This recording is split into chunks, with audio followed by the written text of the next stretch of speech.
Hello, everyone.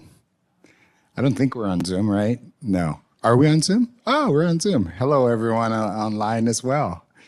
Do we have people online? We have some folks online? Awesome. Well, thank you so much for being here today. As you folks know, we are here for our Grand Challenge Student Design Project presentations. The first thing I'm going to have to say is I'm so very sorry, but I have to leave in probably about an hour. I have to go to yet another event, but I'm going to try to stay as long as I can, and I know that Tian's going to be taking a lot of notes and keeping the slides for us. And you know, one of the things that I hope that we can do is continue to improve on this event. So if there are ways that we can improve this event, you know, please share those things with Tian and myself. And with that, I also want to introduce Tian Austin, who has been instrumental in keeping the Grand Challenge Student Design Project going. And I also want to thank Sophie Aaron, who's here. She's no longer with us at the School of Social Work, but she was instrumental in not only designing this whole project last year, but getting Tian started and keeping her engaged with the project. So thank you so much for the wonderful job you did. And if people who are going to be around are interested in participating next year or helping to put the event together next year, do let me know. We want to start with a land acknowledgement. This here is the University of Washington official land acknowledgement. I just want to add that as a Native and Indigenous person, I too want to acknowledge that I live and work and enjoy the lands of the Coast Salish people here. I also recognize my own homeland as well as the struggles of our Native people there, and hope that we together can work in unity, in power.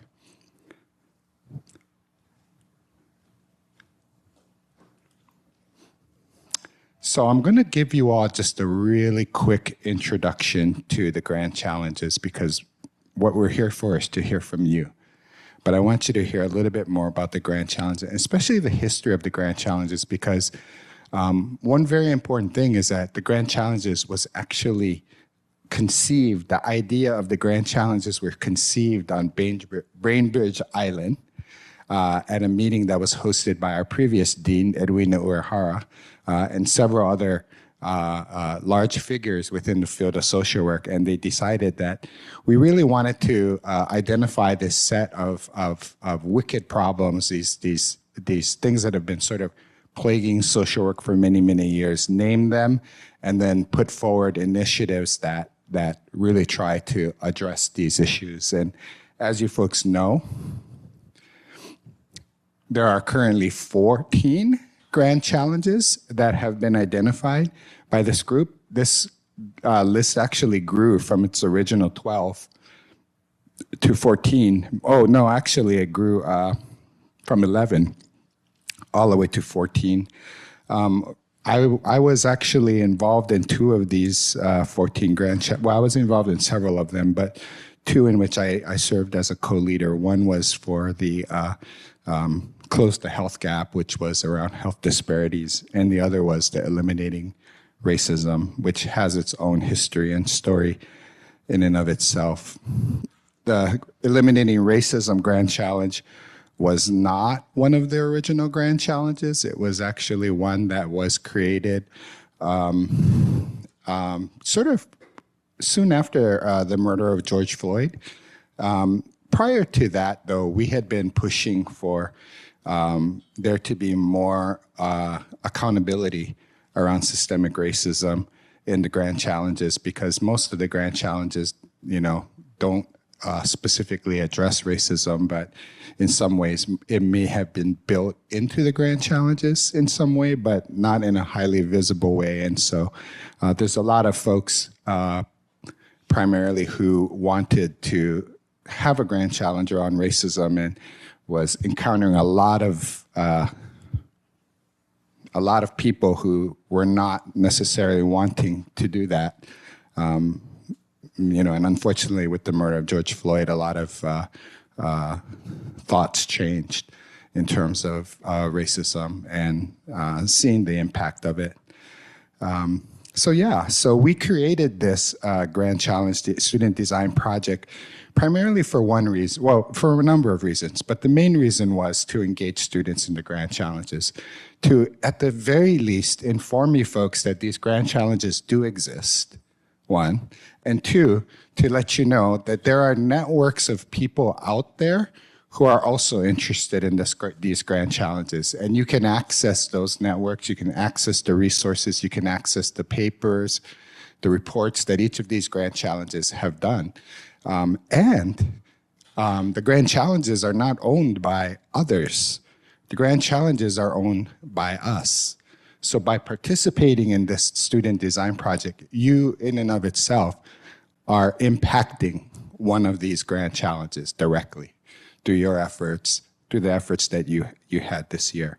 So that was a really important, sort of reasoning for why we did this. The second was we wanted to see more collaboration in our school among students at the bachelor's, the master's, as well as the PhD level. We also wanted to see more interaction with faculty and staff. And we thought this was one vehicle or one mechanism in which we could grow that. And then I think the third thing too was that, with these projects, we can also increase our collaboration with community and hopefully do some good in the world, which is always a nice thing to have as an outcome. So with that, I'm going to turn the floor over to the first project, which is the trauma-informed yoga and somatic intervention for mothers in treatment with substance use disorders.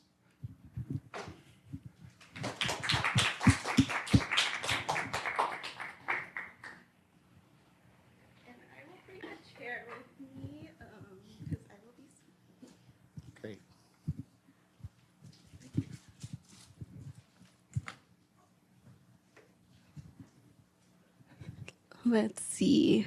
Thank you for that introduction. I will be seated today, and I ask for a little grace. I am still recovering from a mild concussion. I know I did not have to be here, but I wanted to be here, and I wanted to be here and support our group. But as Dean Spencer mentioned, today we will be speaking on our Grand Challenges project. It was a pilot program that looked into trauma-informed yoga and somatic intervention for mothers in treatment with substance use disorder. But before we go ahead, let's see here. Oh, there it goes. Before we go ahead and talk a little bit about that, we did want to introduce ourselves. So my name is Melissa Reyes. I use she, they, ella pronouns. I'm a second year in the clinical program, so a couple weeks left, and I will hand it on over. My name is Heidi Wiley, and I'm a second year EDP student, clinical, and I go by she, they. My name is Elena Buffington. I'm a first year student in the day program, clinical track, and I use she, they pronouns. And then we thought it would also important to introduce our other team members, Sarah and Jessica. They couldn't be here today, but they were a really integral part of getting the project started and provided a lot of feedback and insight throughout the whole process. And we're really here because I saw an opportunity for students, like Dean Mike Spencer mentioned, across different programs to kind of get together. Because last year, I was fortunate enough to have some PhD students like Vanya and Brianna who really took us under their wing and kind of shared that experience with us, and we learned so much. And then just saw what's really possible when we kind of band together and can kind of honestly leverage the resources that the university is providing. So kind of wanted to share that with folks. But this will be our agenda. We're going to give a little bit of insight into kind of why we chose the grand challenges that we chose, our timeline, what that looked like, and then our final deliverable and going further into our next steps and what that will look like. So first of all, here we chose to address the following grand challenges. The first were achieving equal opportunity and justice. So as we know, like access to trauma-informed somatic interventions such as yoga is often limited for folks in recovery from substance use disorders. And then this gap is further widened by practical barriers, and that could be like cost, transportation, as well as systemic barriers. Just like lack of funding in recovery settings, and then just this stigma associated with seeking any type of mental health treatment, and that goes into kind of closing the health gap. Folks with SED are often stigmatized, and even when engaged in treatment and recovery, continue to face constant prejudices. So we wanted to find a way to kind of integrate these into programming. And that kind of goes into our why. We as team members have some lived experience, either professional or personal, into the understanding of trauma, recovery, and these systemic gaps. And we've seen benefits with these types of embodiment and embodiment practices. So how could we share that? And then also, most importantly, centering our clients' feedback and their experience. So residents would often tell us that they really desired some more constructive outlets and other activities that focused on moving their bodies. For context, this is, we were able to get this done at our practicum, and currently it's like, it's a residential treatment setting, so schedules are really regimented, and nowhere on the schedule is there any time for any physical activity or anything like that. On the off chance that a residential specialist is free, they may go for a walk, but that's only if like time allows, if the weather is nice.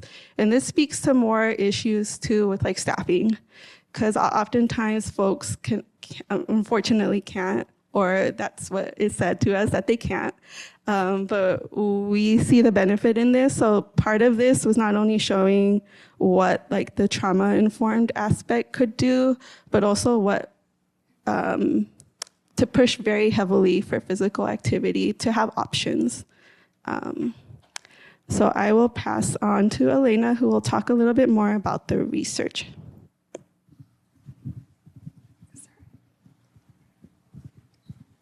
Okay, so what does the research say? So our pilot program focused on providing a brief client-centered trauma-informed yoga workshop series and seeing how that could improve coping, engagement, and self-regulation for mothers in SUD treatment.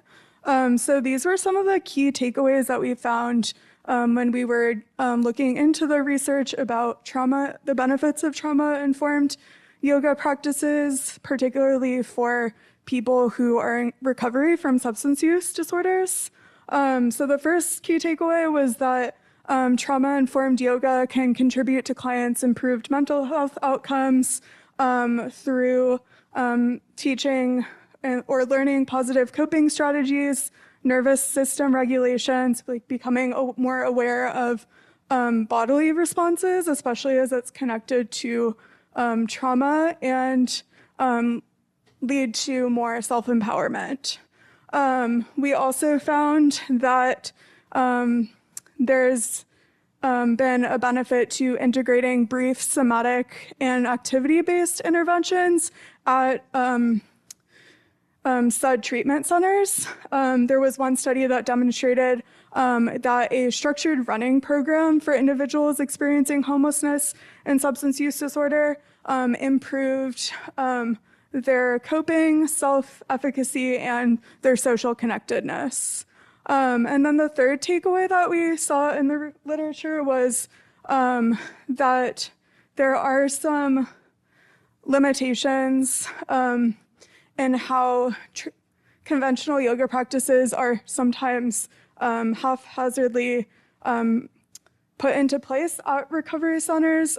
So like Melissa was speaking to lack of resources or maybe having staff implement the yoga that aren't trained in what it looks like to be trauma-informed. So the emphasis on trauma-informed yoga is really on emphasizing client safety, agency, and self-regulation in a relational context.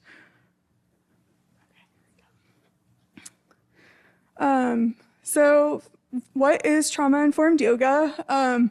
We chose to include this definition from the organization Yoga Behind Bars.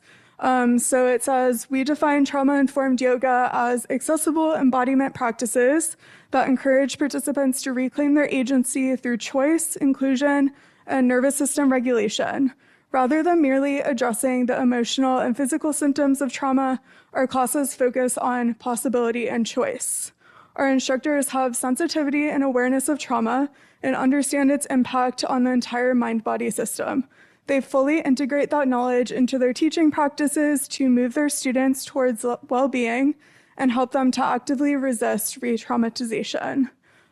So just what we took from that is that trauma-informed yoga is really focused on not re-traumatizing individuals and more so about mitigating the impacts of trauma. So these are the community partners. So we really centered clients as experts in their own recovery. And the first community partner was Sharon Kremen.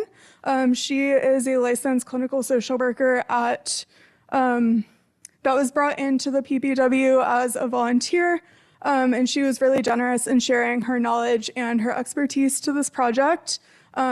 She had previously practiced trauma-informed yoga and already had a program that she was able to bring into this project. We conducted this project at Evergreen Recovery Center, specifically at the Pregnant and Parenting Women's Residential Program. And then we also had Sherman Clardy and Sheridan, who Sherman was very supportive throughout the whole process of this project and served as our faculty mentor. And then Sheridan is an on-site clinician at the PPW site that was able to connect us with Sharon to really make this project happen. We also had mental health interns at the PPW site that weren't, they helped support us through the day-to-day process of making this happen. So yeah, really grateful to everyone who made this happen.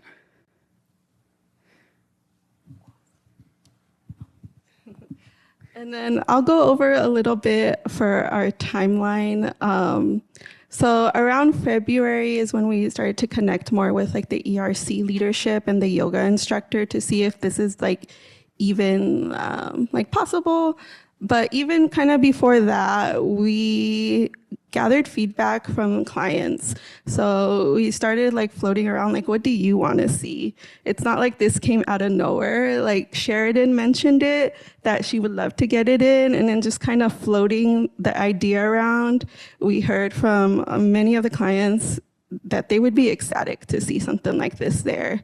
So after we gathered interest that, oh, this is actually something that's actually wanted, connecting with leadership who were actually pretty supportive in what we were trying to do, especially Sherman as our faculty mentor and also as our like supervisor there. Around March is when we decided to like finalize dates and see what we wanted to gather for survey collection.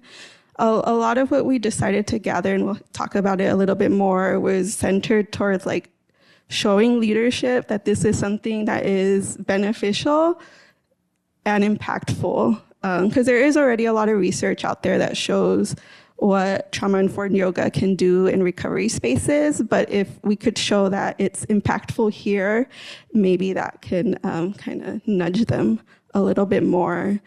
Around this time, we also like started to advertise the workshops within the art community there, gather supplies, complete waivers. In April is when we conducted 4 of our yoga workshops, focused on data collection, so feedback forms, and then just gathering like informal feedback too from the ladies, just seeing how they were liking it, if there was anything they wanted to see more of, just seeing where they were at. And in May, a couple weeks ago, we did our last 2 workshops, and then throughout this month, we hope to kind of share our outcomes with ERC leadership and then also present here. But this was a little bit of our strategizing. You have on here like all our Google tabs and how we kind of stayed in contact with one another. If you saw our email when we were collecting supplies, you probably saw our flyer as well. We were getting together feedback forms, pre and post surveys, journal prompts. There was an element of journaling and in this as well. Also getting liability waivers, photography waivers, and just gathering materials in general. What you see up there is a brochure that we handed out to the ladies just to give some more context into what we were bringing in, because there were some questions. I remember a client was asking like if we were like going to ask her to like change her religion, and we just had to clarify that clarify like its lineage and everything, but that we were not asking her to change her religion or anything like that.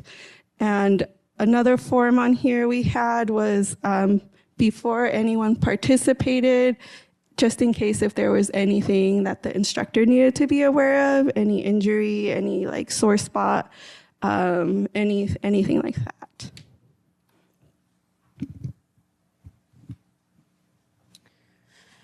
So as Melissa was saying, there were 6 workshops, and you can see on here we have the 6 up here. They were the first week was creating healthy relationship with themselves, and then limiting beliefs and self empowerment, vulnerability and grief, present moment awareness, boundaries, and the last week was shadow work and forgiveness. And we really worked with the instructor. She provided those themes for each week prior to starting, and then we worked based off of that to create our own journal prompts and written quotes, affirmations for them, and provided journals to them. And then the last week of class, we provided that packet, and that was her packet that she put together, and it had in there what more information on somatic therapy, and then a couple of different handouts that had probably 100 different yoga poses and illustrations of those in there.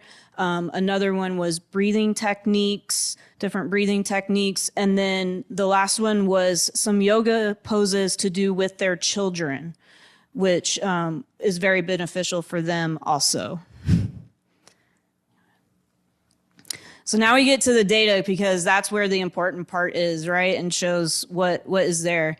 So the average number of participants that were there per class were about 10.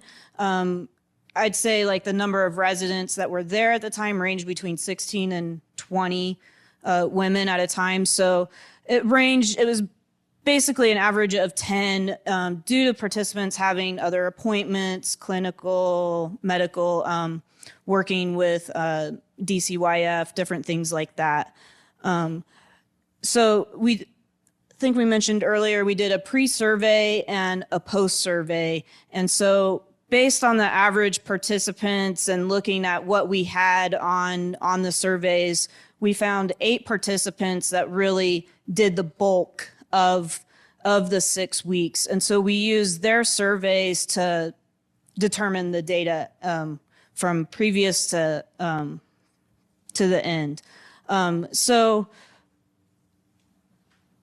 you can see from this one, we didn't do full PHQ or GAD surveys. We just included a few questions out of there, like the big questions. And so that top one, you can see it was at a level of 17, a score of 17, and it went down to 12. So that's about a 29% decrease in depression. And then the one I really like to see here, I love this one. The anxiety went down 47% in 6 weeks. So that's a huge jump, and we are excited to, well, we'll tell you in a bit, but excited to present it to ERC because that's a huge decrease. And then just to clarify, we ended up using the PHQ-2 and GAD-2, which basically, like Heidi mentioned, just use, like, I want to say 2 or 3 questions of the GAD. So it's not the full one. So that's what we ended up using.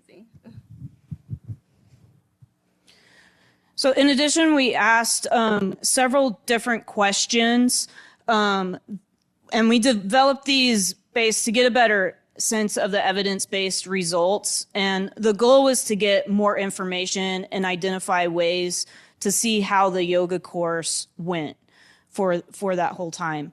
For these questions, we used the Likert scale, with 1 being strongly disagree to a 5 that is strongly agree.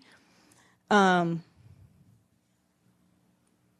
then, so these questions so it was on like body safety. So how is your body connected, and do you feel safe? Body connection. How do you feel the emotions in your body? How connected are you? So you can kind of see how they followed along, like connection, and then emotions. How do you feel your emotions? How do you deal with your emotions when they get strong? Your body, how do you feel the choices are? Boundaries, and how good do you feel about being able to say no? And then the skills to regulate your emotions. As you can see, these kind of bounce around or stay about the same. The one thing I want to say about this is that the women are in residential treatment, right? So they're going through lots of feelings, learning new feelings, going through a lot of emotions, ups and downs. So a lot of the time, the surveys each week and the pre and the post will be based on that day, So we learned from a research perspective on how to maybe better word our questions in the future when we do research projects.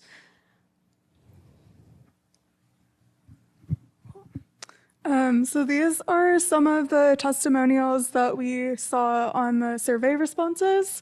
So these are the questions at the top. So in what ways has the 6-week yoga workshop series influenced your well-being or daily life? One of the participants said, my confidence, my perspective, and it has added more tools in my box of recovery. Another participant said, it has helped to open up and love myself. We also asked before this workshop, how did you usually cope with stress or overwhelm? And has anything shifted for you?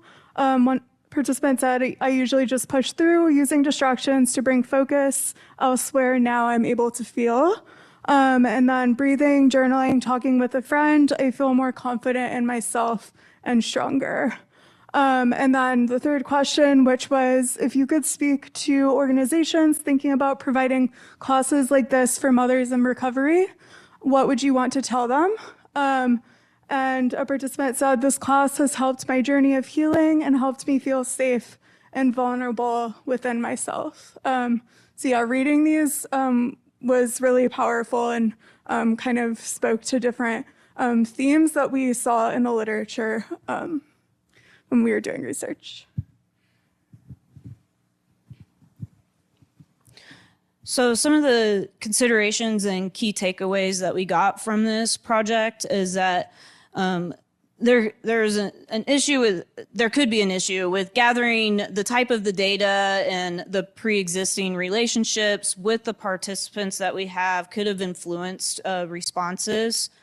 The group work needs to be flexible. So the yoga was for all levels, right? So there was pregnant women, women of different sizes. So we had chairs for each person to be able to sit if they wanted. If they wanted to fall asleep, they could fall asleep. We had one pregnant lady that would knit through it, but she was there and she's listening, right? She's listening to the music. So there is meditation and calming. Sometimes women would come in with their baby and they would sit there on a couch and be rocking the baby, and the music is soothing, right? So there was all levels were encouraged. This wasn't the type of class where the yoga instructor is walking around and like showing people how to do movements. It was really a constant reminder throughout each session to listen to your body and do what your body wants to do. And also, the importance in honoring the lineage of the practices and their roots, balancing the client autonomy with the program expectations, and then the importance of the community building and viewing it as an ongoing process. And I think you can tell from the testimonies, they absolutely loved doing the yoga and being in community. They absolutely love being in community and together and building that support system, their tribe of people to help them stay clean and sober. And then I want to say, so this last participant, it gives me chills every time I read this, what she said about this class. This class is beneficial to women in recovery, especially mothers who may have just given birth recently, by stretching and getting in tune with your emotions and body during postpartum. It also allows us another way to cope and give us a release. So what are the next steps? The long-term goal is to diversify the therapeutic interventions at Evergreen Recovery Centers to boost engagement, retention, and the mental health outcomes. Ways that we are doing that is we're integrating physical activities more. That's especially easier at this time of year with it being spring and summer and having more nice weather. So all participants, no matter the level of physical capability, asked for more physical activity. I would say halfway through the yoga course, they were going, "We're so sad yoga's going away. We're so sad yoga's going away. We want yoga to stay. How can we get it to stay?" So they're asking for things like yoga, more stretching. They're asking for Zumba style stuff, like more activity, right? So I created this 6-week course. Last week we did a transition week and we actually did some Zumba. I do martial arts. And so we incorporated some Tai Chi type movements. I do karate, so we don't call it that, but Tai Chi type movements and stretching, a little bit of like cat-cow stretches like in the yoga. And they just absolutely ate it all up. And then I've created this other course. It's not as active, but it's giving us a transition period in between the spring and summer internships and stuff, to be able to help create a more volunteer program. We're hoping the next interns that come in can help reach out to the community, getting into the advocacy and partnerships, so that they can work on getting a volunteer program set up. The hope is to have like a calendar with volunteers that can come in. So we're not burning people out and coming in for volunteer. We'd also like to present to take this to their board so that we could get the 6-week yoga course at least twice a year, so that it's hitting the resident. It's a 6-month program. So the thought is that one person is there for 6 months, you're hitting that cycle, right? At least once for each person. So that would be the ultimate goal. And then with other physical activities in between that are set in the schedule all the time. And then I'll just say, I'll plug my 6-week course just a little bit. It's including self-awareness, self-discovery of their body from out in. So like the physical, to the mental, emotional, and integrating within that meditation, stretching, the Tai Chi style movements, and it includes art and dancing. And then I just want to add that Heidi will still be there next year as for their specialized. So Heidi has vowed to keep this going one form or another. And really, we really were looking for the sustainability of this program. And that's why we gathered materials. Because even though we gathered for specific yoga, like yoga mats you could use in a variety of different ways. Same for the blocks, same for the bolsters, especially for a pregnant and parenting population. So we really hope that this will be able to stay in one form or another. We had planned to do a little bit more outreach, but as life be life in for us, we didn't get to that part specifically for this round, but I'm pretty hopeful with Heidi still there next year that it'll get somewhere. And that was a little bit about our project. Any question, comments, anything? Thank you.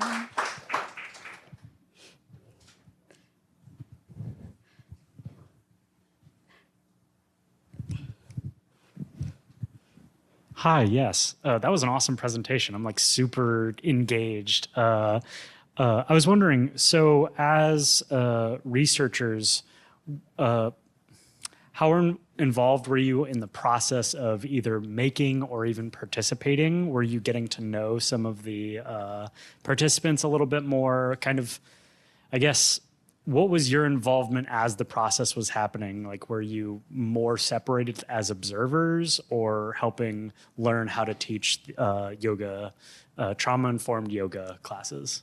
I just kind of want to hear what your positions were regarding this project. Yeah, so I'll start us off, but we were like fully integrated, at least Heidi and I, because this was also our practicum setting. So the ladies already knew us. We already had established relationship with them and established trust. And then the yoga instructor, they mentioned like, if you're gonna be here, you're participating. So the days that we were there, we would participate. And we were always aware that there was also like another mental health intern available just in case anyone like got activated in class and like needed extra support, that there was also someone there. So like we were fully integrated into this. I don't know if Heidi wants to add anything else. Fully integrated with awareness of what's going on around and if anyone is needing help and going through any emotions. Any other questions? I'm wondering if you, if you had demographic data for race and ethnicity and thought about in terms of like the yoga instructor that you brought on, if she like reflected the diversity of your population or if your clientele was mainly white. I know I've worked with yoga behind bars and yoga beyond bars, and something that we really tried to go for were Black instructors or Black and brown instructors when working with the communities you went through. And so I'm wondering how the decision was made to partner with her, and then if you tried to also look for other yoga instructors that if it did reflect your population. Mm-hmm. So we didn't gather demographic data specifically. I would say like our population varies. I would say there's been times where it's like mostly white, and then there's been times where it gets more diverse, at least like throughout like the whole 10 months I've been there. And honestly, when we partnered, we were just, I felt at the time like lucky to have found someone who I think would have done it for free, honestly, the way they mentioned it. And we had trust in this individual because of the on-site clinician, Sheridan, who already had an established relationship. And so when we met, even before we kind of decided to go ahead with her, like these were questions that we kind of talked about and brought up with her. And after our meeting and kind of, I guess, vetting her out, we felt comfortable enough to bring her on. But what you bring is very, very real, you know, especially like the commodification of yoga and how it's been used in just community spaces and extracted without the cultural element. You know, that's a pretty important part to recognize too. Thank you. Any other questions? Okay, before we get off, we just wanted to say thank you to all who donated, including like our own communities. I know people back home. I know our social work community. We have some like notes here, even alumni. We are so very grateful. Everything, it's for ERC. We have even everything organized for them. It's not taking up extra space or anything, but we are so very grateful. And I don't know if anyone has any last words, but that was our presentation.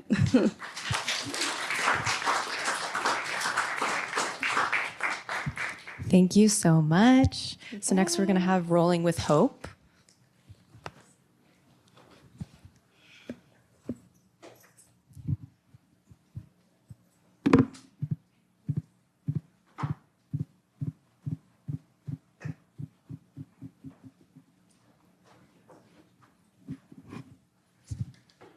Hello, everyone. My name is Isaac Sanders. I use they, them pronouns. This is, Fen, I also use they, them pronouns. and we're going to be talking to y'all about Roll with Hope, which is a pilot TTRPG exploring eradicating social isolation and some other things that we threw in there a little bit. So today we're going to be talking about background, methods, findings, and next steps. It's going to be a ride, but like stick in there with us. It's going to be a great time. First, we want to acknowledge the folks who made this possible. I think like pointing out like Brennan, who is at the Q Center. If it wasn't for Brennan, Finn would not be here. So being able to have the whole campus actually being a part of this project was really, really helpful. But this is who we are. So I wanted to thank Shoshana, who just actually defended her qualifying paper and passed. So she is now a PhD candidate, which is really exciting. And then we have Julie Ann, who is right here, and then also Lane, who is at the School of Built Environments, who is also helpful in this process and studies games as like for his dissertation. So that was really, really helpful as well. And then also Finn is from CHID, which if you want to talk more about. So for those who haven't heard about CHID, it's an undergraduate department where what it stands for is Comparative History of Ideas. It focuses a lot on interdisciplinary work, on how different departments have different things to share and that we should be talking about them.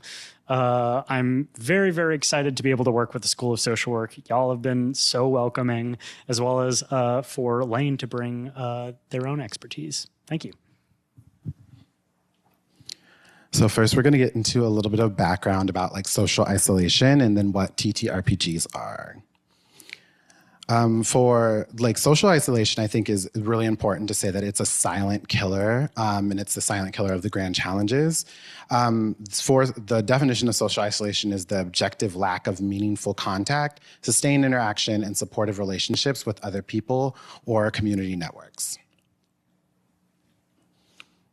And there is an urgency here as like after COVID or after the COVID virus like came in 2020, there's been an uptick in isolation within communities. One of the things is that the US Surgeon General found this to be a epidemic in 2023, and half of US adults reported measurable loneliness. The mortality impact of being socially disconnected is comparable to smoking up to 15 cigarettes a day, which is extreme. And then it also has various health impacts that happen when you do not have community. When it comes to social workers and social work in general, we are intuitively working with social isolation. We are either the intervention or helping folks get to the intervention. But our training rarely talks about specifically how social isolation works, and we don't have a lot of opportunities to rehearse it or go through it in a more direct way or even an indirect way of working through it without it being role playing or us like doing a clinical therapeutic role play. And so when we're learning about these values, we're also learning that there is that like we're only learning about these values. We're not necessarily looking and getting the reps to practice them. So what if play could be where we practice them? Alrighty, so let's talk a little bit about what a TTRPG is, or a tabletop role-playing game. It's a collaborative story where players, that's whoever wants to play, create characters, make choices in a shared fictional world, and navigate consequences together. One person facilitates, the host, as me, Isaac, or Lane, and everyone else plays within this fictional world. 3 core elements: shared fiction, a mechanical structure, usually with dice and rules, as well as group negotiation. There is a sort of shared experience that comes with tabletop role-playing games that I think makes them unique. If we want to go to the next slide. So, why use them? There is an inherent message of social connectedness when you experience a story together with other people, especially when you tell those stories together. You make these characters, you create the context in which they share their lives with other people. Low stakes skill practice. I think it's very easy to say we should learn empathy. We should learn how to be able to talk to other people. However, that's kind of hard without messing up relationships. Within a tabletop role-playing context, however, you can talk to someone off of the street. You can talk to this person who is in a system of power and not have that ruin your entire life if it goes bad. And I think being able to explore and make big swings within those contexts is extremely helpful. We have 3. It's adaptable. We can talk about very different kinds of societal structures as well as everyday problems within the context of these shared stories. If we want to talk about empire, if we want to talk about mutual aid, if we want to talk about where do we get funding, we can do that just by telling a story. And then 4th, it's pretty easy to watch. Generally, it's very engaging, I personally believe, to be able to see a story happening, see people telling a story together. While hosts might be the facilitators, ultimately they are the #1 fans of the players. They are the agents of change. And I think that was true, of course, throughout our research.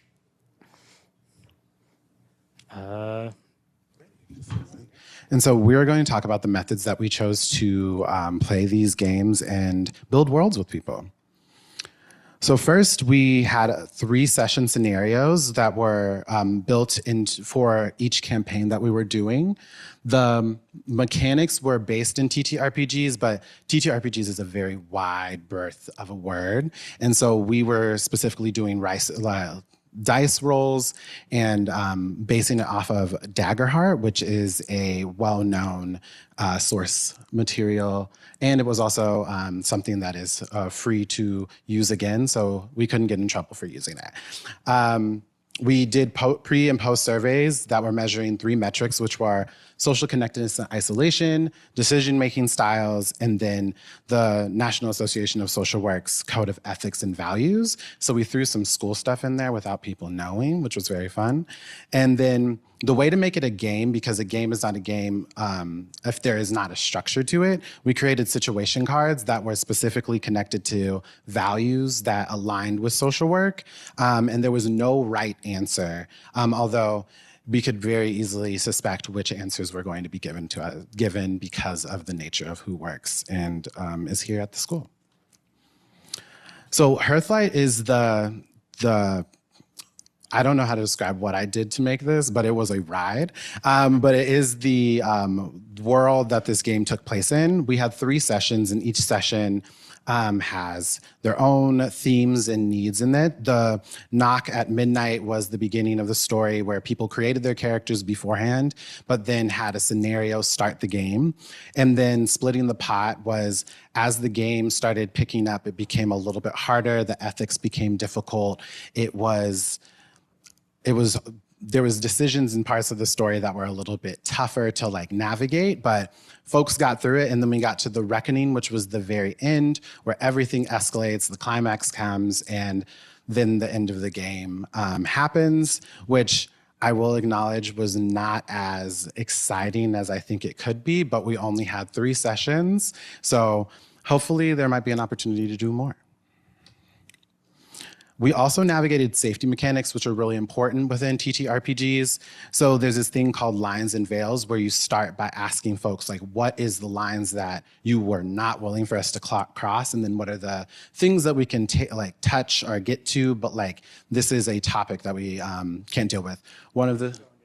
Yeah, you don't need to necessarily go into detail with the veils, but it was really helpful to have some kind of guide for each group. And so some of the groups had different gameplays because of what their lines and veils were.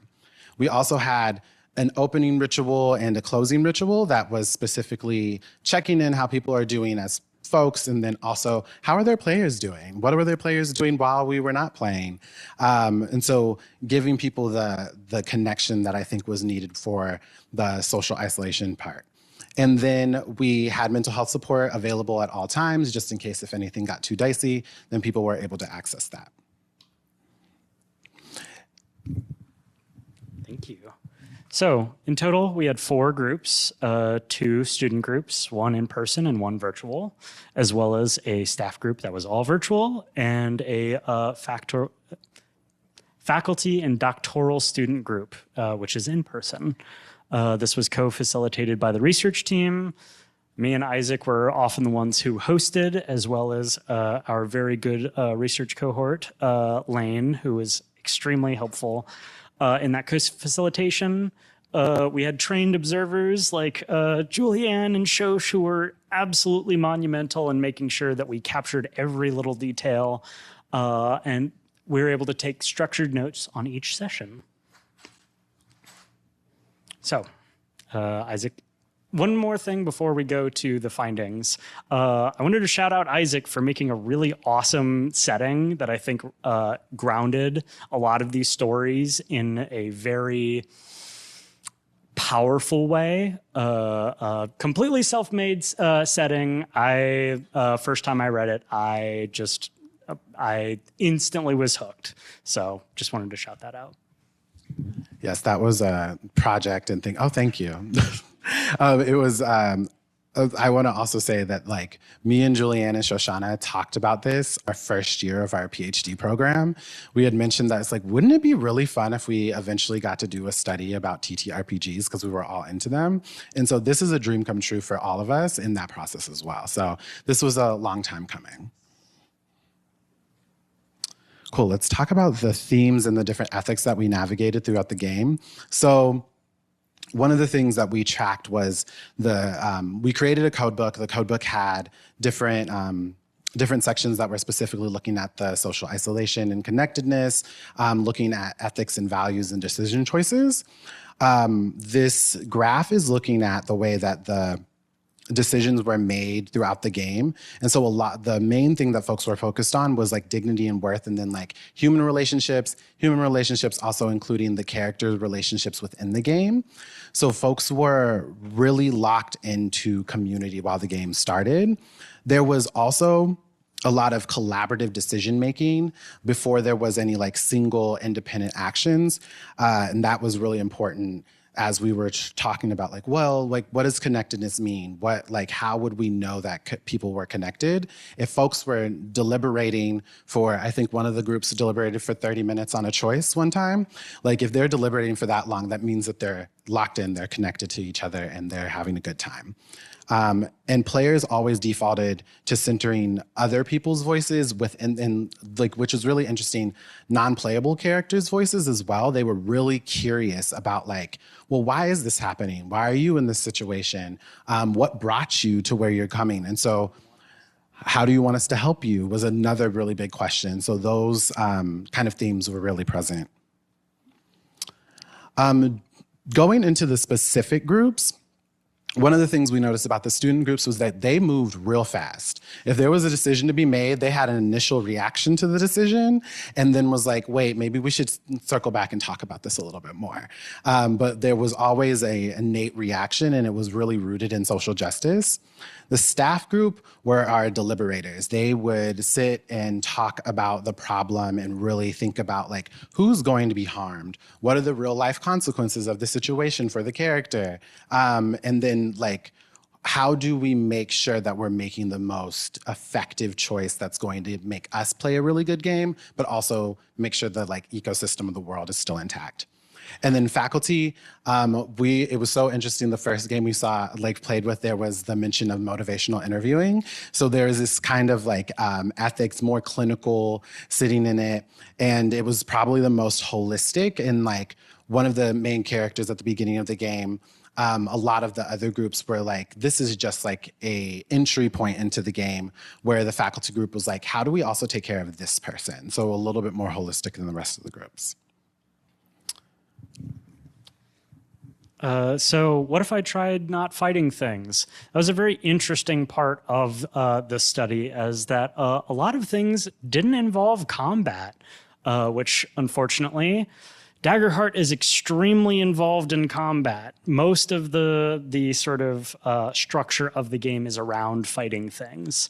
All skills and abilities are primarily focused on fighting people, but that doesn't mean our players weren't extremely creative on how they maneuvered with these abilities. It was really impressive. Two groups implied that we did not want to get them into combat. But there are players that originally joined this coming in looking for combat, but pivoted as they sort of got to know the world, the story, the context. One very fun quote that shows this is, "We can't afford to escalate." So, in-person versus online. This was very interesting in terms of our findings, in terms of how do different people play in different methodologies? Yeah, sure. This is a quote from one of our players. "I apologize that I'm very quiet during these. I struggle with the online, multiple people talking at once thing.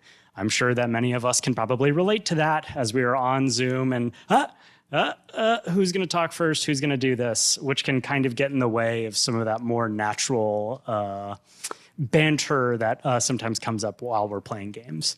A lot of technical issues kind of got in the way of really starting off, even during the beginning of each session. Camera etiquette depended on the group. Some groups were very involved in making sure that everyone could see them and it was clear, and other ones were maybe not as interested or engaged in camera, which is fine, but it was just a very interesting little observation. It was harder to observe online the interactions or break interactions. So occasionally we would have biological breaks. I'm sure that you probably can guess what that is. For the in-person groups, we're able to observe what kind of conversations are people having in between.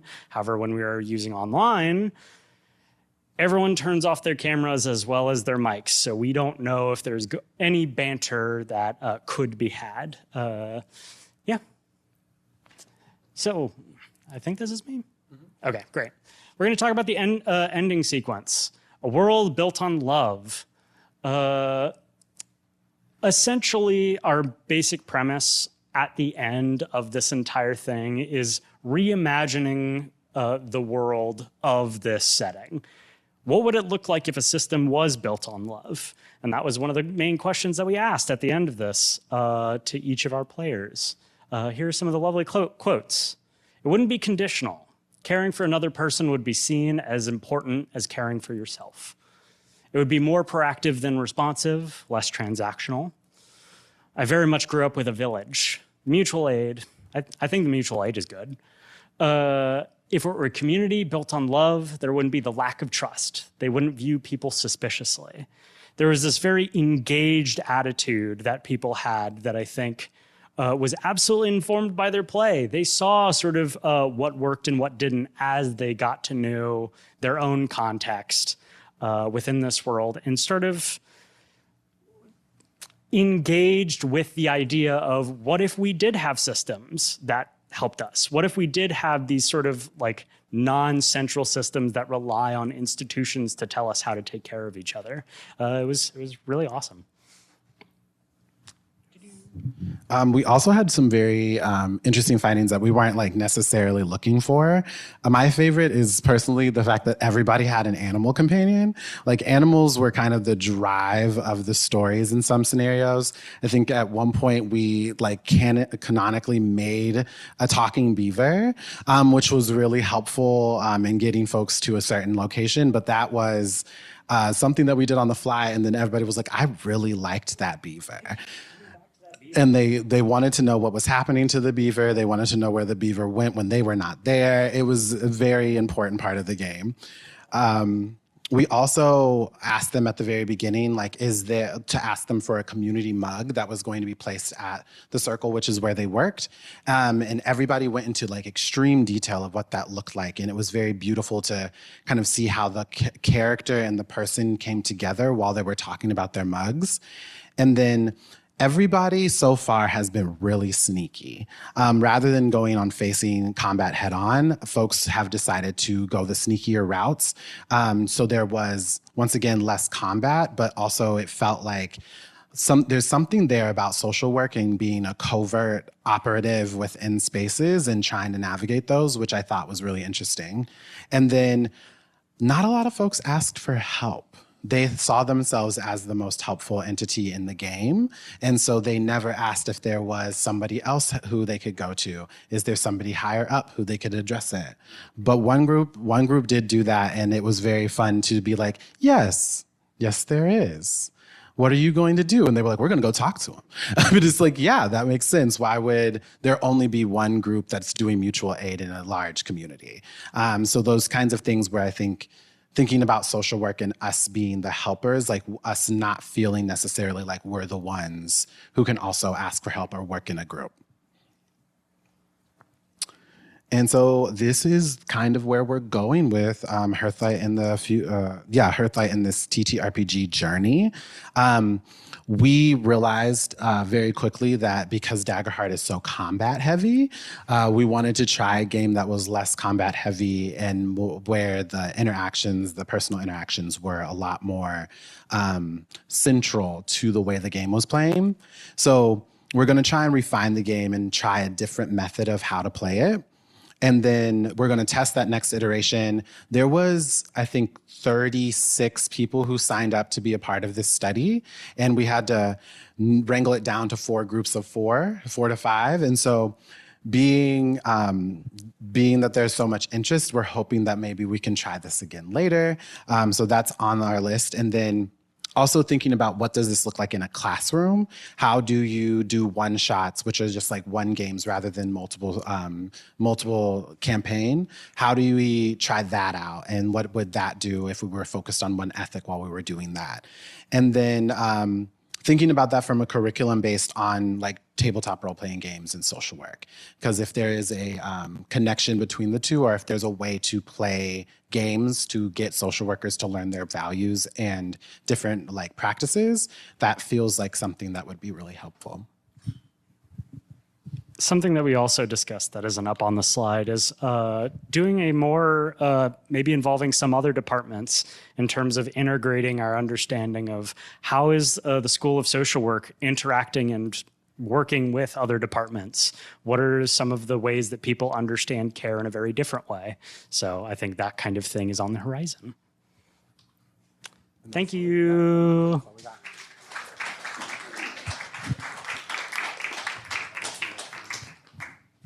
Any questions? Oh, please.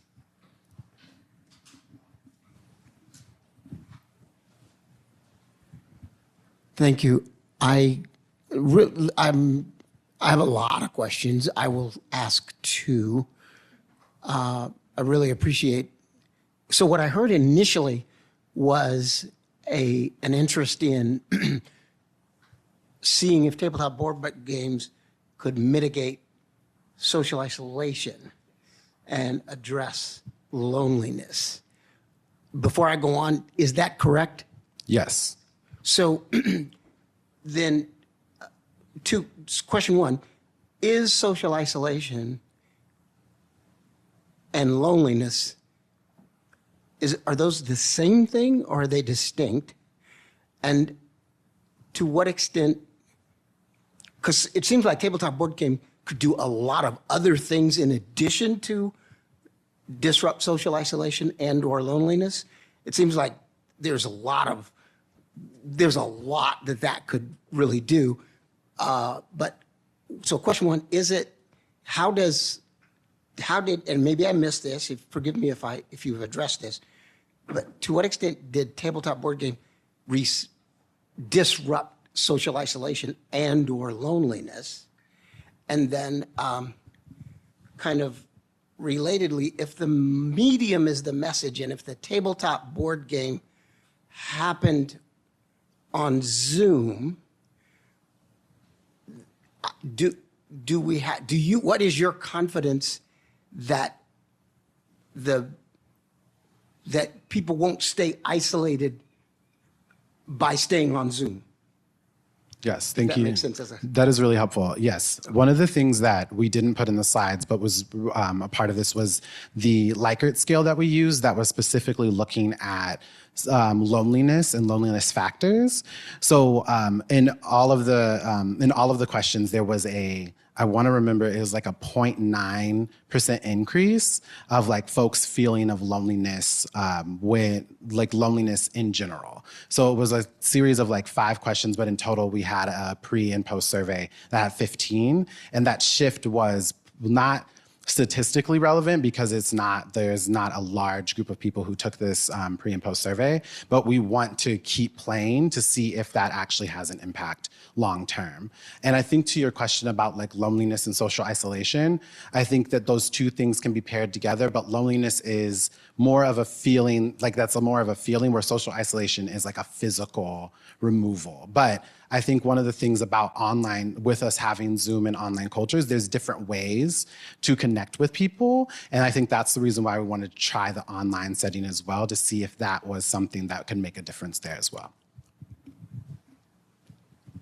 I think my understanding in terms of the difference between social isolation and loneliness, I think, as Isaac said, loneliness is more of a feeling. It's something that is very internal, whereas I imagine social isolation as more of a systemic issue of like describing, okay, people are feeling lonely. Where does this come from? Oh, it's because they don't go out and talk to people. They don't feel like they are part of community. Loneliness is that feeling that goes along with social isolation, but I picture social isolation as systemic. I hope that answered the question. In terms of the second question, I think part of what this study was trying to address in regards to social isolation and loneliness is that by working on relevant issues within a fantasy context, people within the School of Social Work could build that community through this shared like growth experience.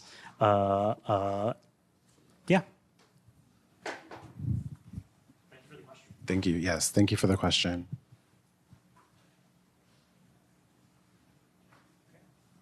Okay. Cool. Thank y'all.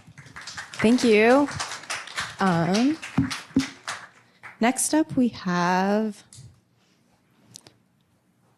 immigrant mother-daughter experiences in storytelling. I'm not sure if this team is here. Oh, that's you. Okay, okay.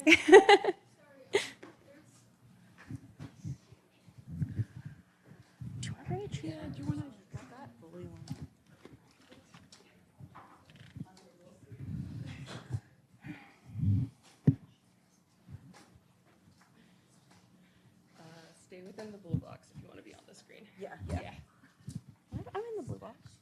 Okay, I'm good, yeah.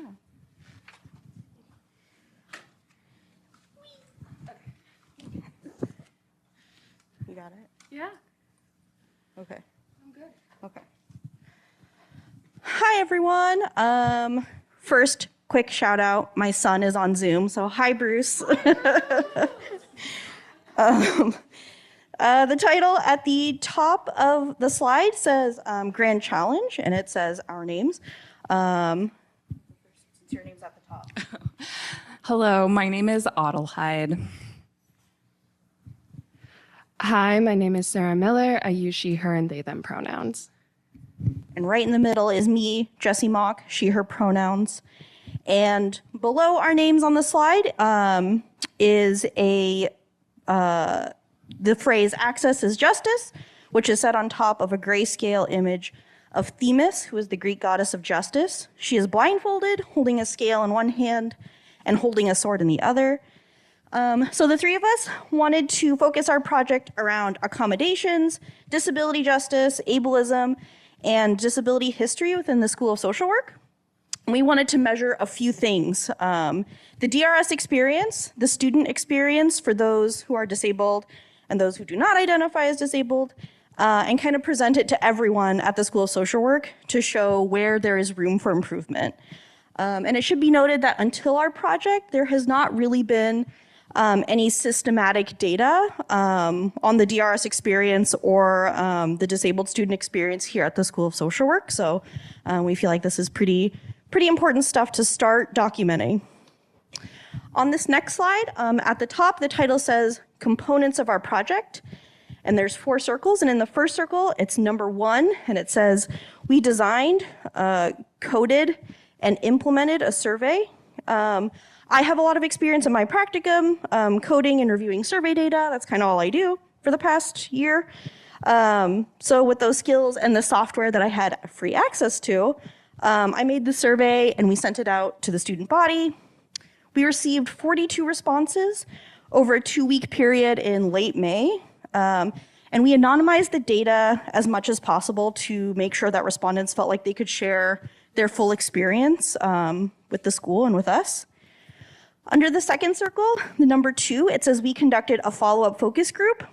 We wanted more context or a deeper explanation for some of the open-ended questions that we had in the survey. So we did a Zoom-based focus group for accessibility. It lasted 90 minutes, and we had 6 participants to kind of expand on some of the things that they had said in the survey. The third circle, number 3, it says we hosted a student forum at the School of Social Work. This was really important to us because it was our chance to offer back to the community that helped make this project possible. We really wanted to give back the data that they had created, right? Like we wouldn't have a project without them. So we wanted to offer back those initial findings and ask for further feedback or guidance on what we had found so far. Under the fourth circle, number 4, it says we are creating trainings for future faculty and students entering the School of Social Work. So one of the big themes that we found in the feedback that we got was hoping for more training and just for more awareness. Students and faculty alike just didn't know that maybe DRS even existed or what kind of accommodations they offered or how those accommodations were implemented. So going forward, we're hoping that by creating these trainings, faculty and students can kind of all be on the same page about what's going on to kind of streamline the process. Because that was another theme we saw in the data was students feeling like the burden of getting these accommodations was very labor intensive on their part. And that was found in the survey, in the focus group, and in the forum feedback that we got. On the next slide, we have at the top categories explored, and then underneath it are 2 bullet points. The first one says, students with disabilities experience with DRS, official accommodations, and the SSW, which stands for School of Social Work, and the general student experience of curriculum related to disability and ableism. And these, were kind of the major things that we wrapped everything around, right? Like these are the things that we were really curious about. And then the second title in the middle says how we measured it, and the bullet points underneath say a survey, quantitative, a 6-point Likert scale, strongly agree, somewhat disagree, strongly disagree. We had open-ended questions in the survey as well, and then we did the focus group and open forum.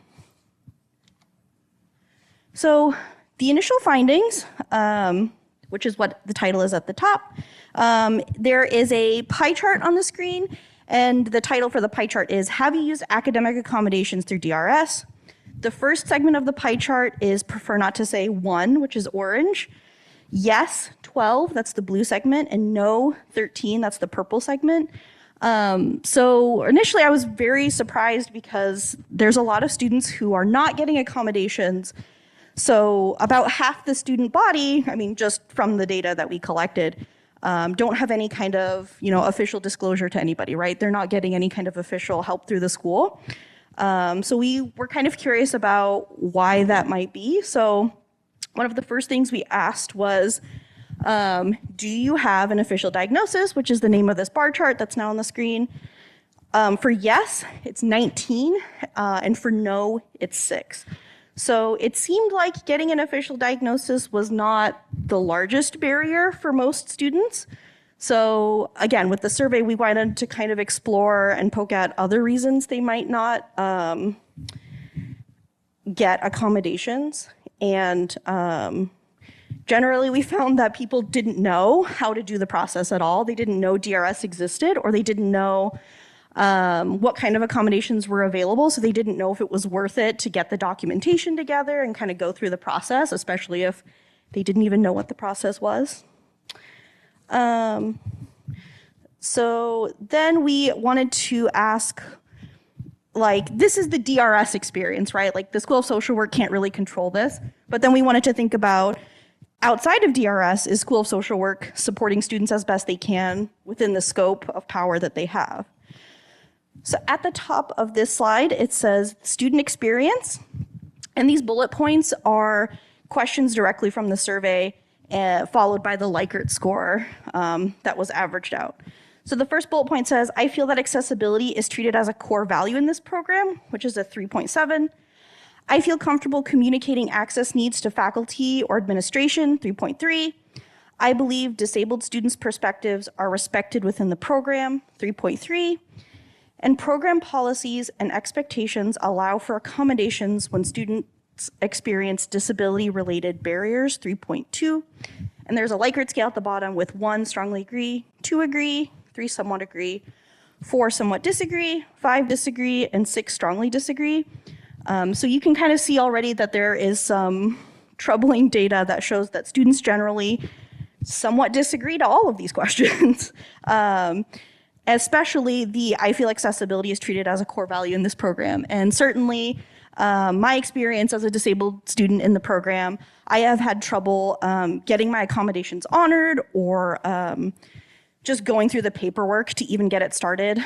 And sometimes I would get an accommodation and then they would say, well, there's actually limitations to this accommodation. And if you want to enact the accommodation the way that you're suggesting, you're going to have to go back and get a further diagnosis and further paperwork together.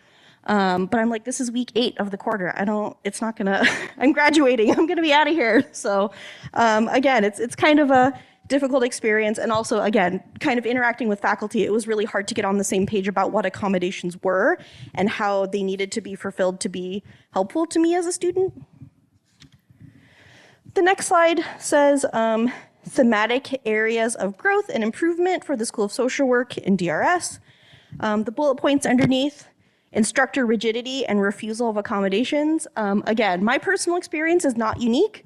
A lot of students commented that professors didn't understand or didn't want to fulfill the accommodations, and there wasn't really any recourse for those students. The second bullet point says excessive student responsibility, insufficient training and communication, physical, environmental, or sensory barriers, school policies hinder learning. That was an interesting one because there was one person who responded and said that because they were tuition exempt through whatever circumstances that led to that, they actually were not allowed to apply for accommodations at all. So that just wasn't an avenue they could pursue. And so it would have been really helpful if like faculty could have like somehow, I don't know, cobbled together some unofficial accommodations to help them. But again, they weren't even sure how to communicate that. Ableism and missing disability curriculum. A lot of students felt like they wanted more voices from the disability community in the curriculum, but it was really hard to find anything in the curriculum. Documentation and invisible disability barriers, desire for universal design and online options, desire for a stronger disabled community presence on campus, nominal or labor-intensive accommodations. Again, people had to work really hard, or the accommodations were on paper, but they were not enacted in class.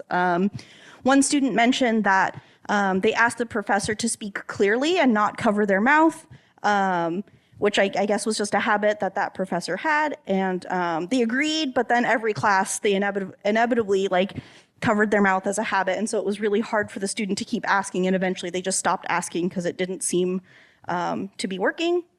And then the last bullet point is accommodation process too difficult or slow. On the next slide, some positives. What's already working for students is the title at the top. The first bullet point is instructor and peer support. Effective DRS and practicum supports is the second, and the third is student and community self-support. So when students did say that they were getting help, it was very, very effective. Especially students were saying that instructors who were very curious about the accommodation, official or not, and were just like, hey, how can I help? Like, what is the best way for me to enact this accommodation? Or what is the best way I can support your learning? Students just like loved those professors. They mentioned them by name in the survey. They're like, this professor rocks. I want to make a shout out to this professor in the survey. And then, yeah, same with DRS and stuff. When it was enacted, it was very effective. And a lot of students kind of just relied on themselves, or if they knew other students who identified as disabled, they kind of made a network of like, hey, what do you do for this? Like, what's your coping skill? Or like, what's your workaround for this?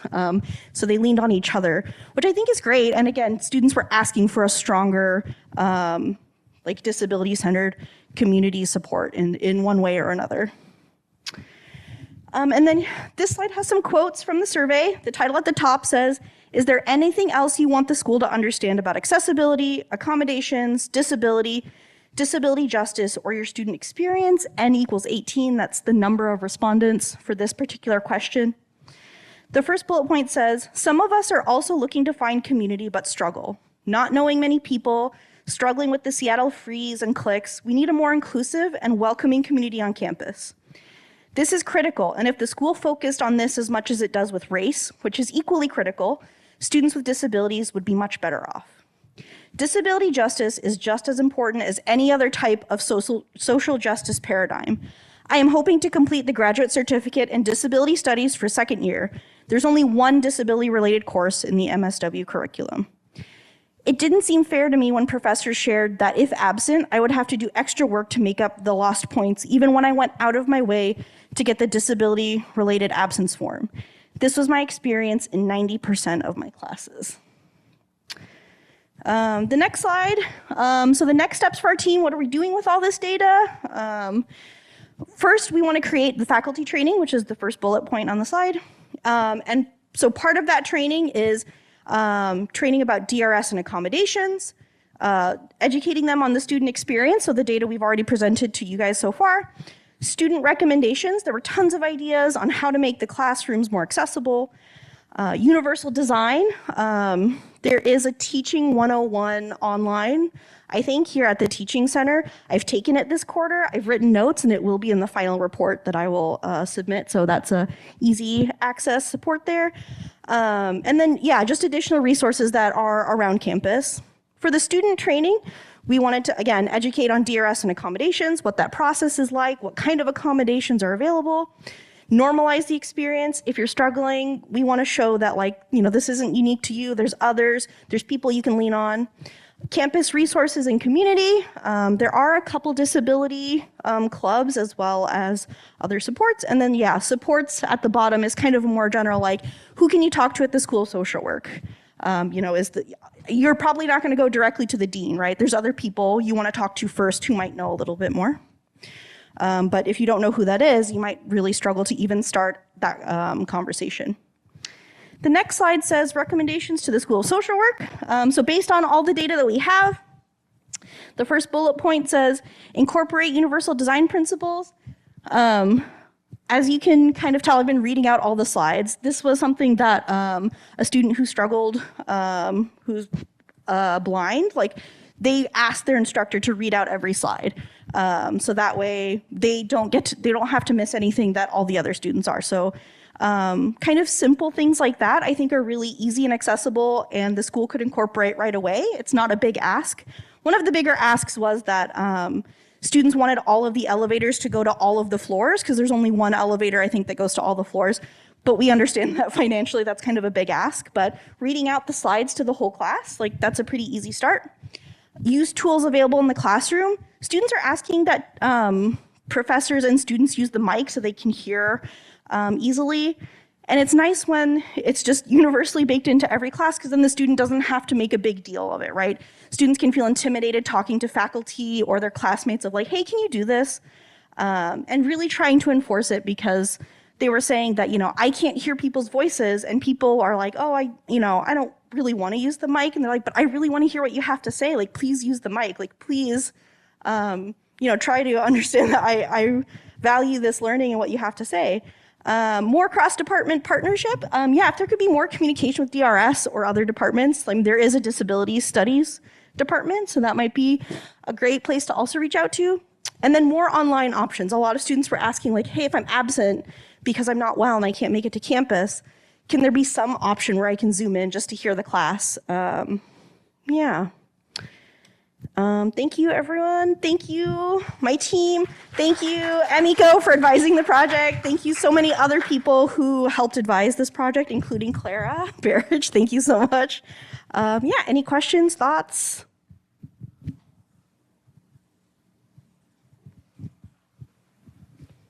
I was gone for a little bit, so if this was already discussed, I'm sorry if I missed it. But I was wondering if any discussion happened about when access needs are maybe directly contradictory. Like, for example, like if someone would like bright light or someone would like low light, or like I've seen it where people really, really prefer that they don't feel comfortable using the mic. And so I was just wondering if there was like discussion or talk about like what happens in those situations. And yeah. I don't think anyone touched on that directly, but there were people who were asking for like, can we just have a space on campus and in the classroom where we are okay talking about disability? Like, a lot of students felt awkward. Like, one student said that they showed up to a School of Social Work event. It was just like a social event. And then because they have a visible disability, everyone immediately was very awkward around them. And so just having like this welcoming space where we can talk about it, and maybe there's compromises, maybe it's like, just working and collaborating together, I think is the simplest answer. I would need to do more research to get a better answer than that. Hi, I really loved your presentation. As a disabled student, I love to see more representation and discussion. I was wondering, did you notice for a lot of these sort of programs, like the focus groups and the surveys, was it generally students who had been here for longer periods of time? Was it a mixed group? Did you notice any sort of through line in terms of who was more open about talking about their disabilities and their experience as students? The majority of respondents were in the master's social work program, the day program. So they're only here for 2 years, which I think is another issue, because I did do some research of like, hey, has anyone looked into this before? And there are people who have basically done the same thing as me, where it's like, hey, can we have like XYZ for, disability reasons? But then they graduate, and then there's not really a champion to carry that work forward, which is why we are so eager to leave behind the training video, so that there is some kind of permanent going forward thing that we can edit and change as like DRS laws or rules change. Yeah. I think one of the resources we found was like a student-led forum that initially started our idea, but that was done in 2014, so over 10 years ago. And some of the issues that were highlighted in that were found again right now. And that is the issue overall of like the master's program is very fast. It's 2 years. The bachelor's program, when you're actually in it, is 2 years as well. And unfortunately, we didn't get any doctoral students to respond, which we understand. But we did get, from the master's level at least, we did get a decent mix, it felt like, of first years, second years, and some evening people as well. So it is consistent, at least through the master's program, for what we saw. I was wondering if there was any specific disability that like that responded, that stuck out, and that if there was like any like major finding that was like a specific for that disability. Because it seems like it was like overall disability accommodations, but I'm just wondering if there was like a specific one that maybe there was more response from and that stuck out, that was like, this is a major issue that needs to be addressed right away. Because it seems like there's like many different things. Yeah, thank you for that question. I think that's, I have a lot of thoughts buzzing around all at once. So it's a very, very good question. One, I think, there's a breadth to disability, right? So it's really hard to be like, yeah, everyone identified with like having this particular, it was a wide range.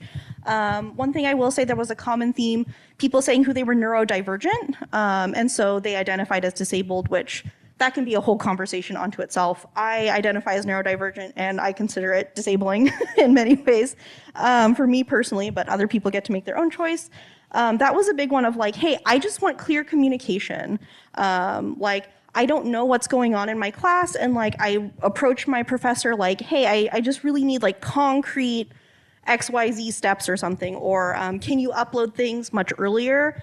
And that seemed to be a really big theme of just like, I'm confused about what's happening, or like every professor has the Canvas page set up differently. And so every quarter, every class is, okay. That's not limited to the people in the survey, I see. That's true. So that was another big ask. Sensory issues were a big ask. I think it might have only been a couple people, but like there was a clear like, hey, we already have air purifiers in the room. We have free masks on campus. Can we please use them? Like, I am an immunocompromised person. I have to show up to this space with anxiety all the time because most people don't mask and don't help keep me safe. But there was so much. The report that I've compiled so far is already over 50 pages. So I'm happy to share it with you if you'd like to come up with your own themes that you might be able to see. But yeah, it's a lot. There's a lot.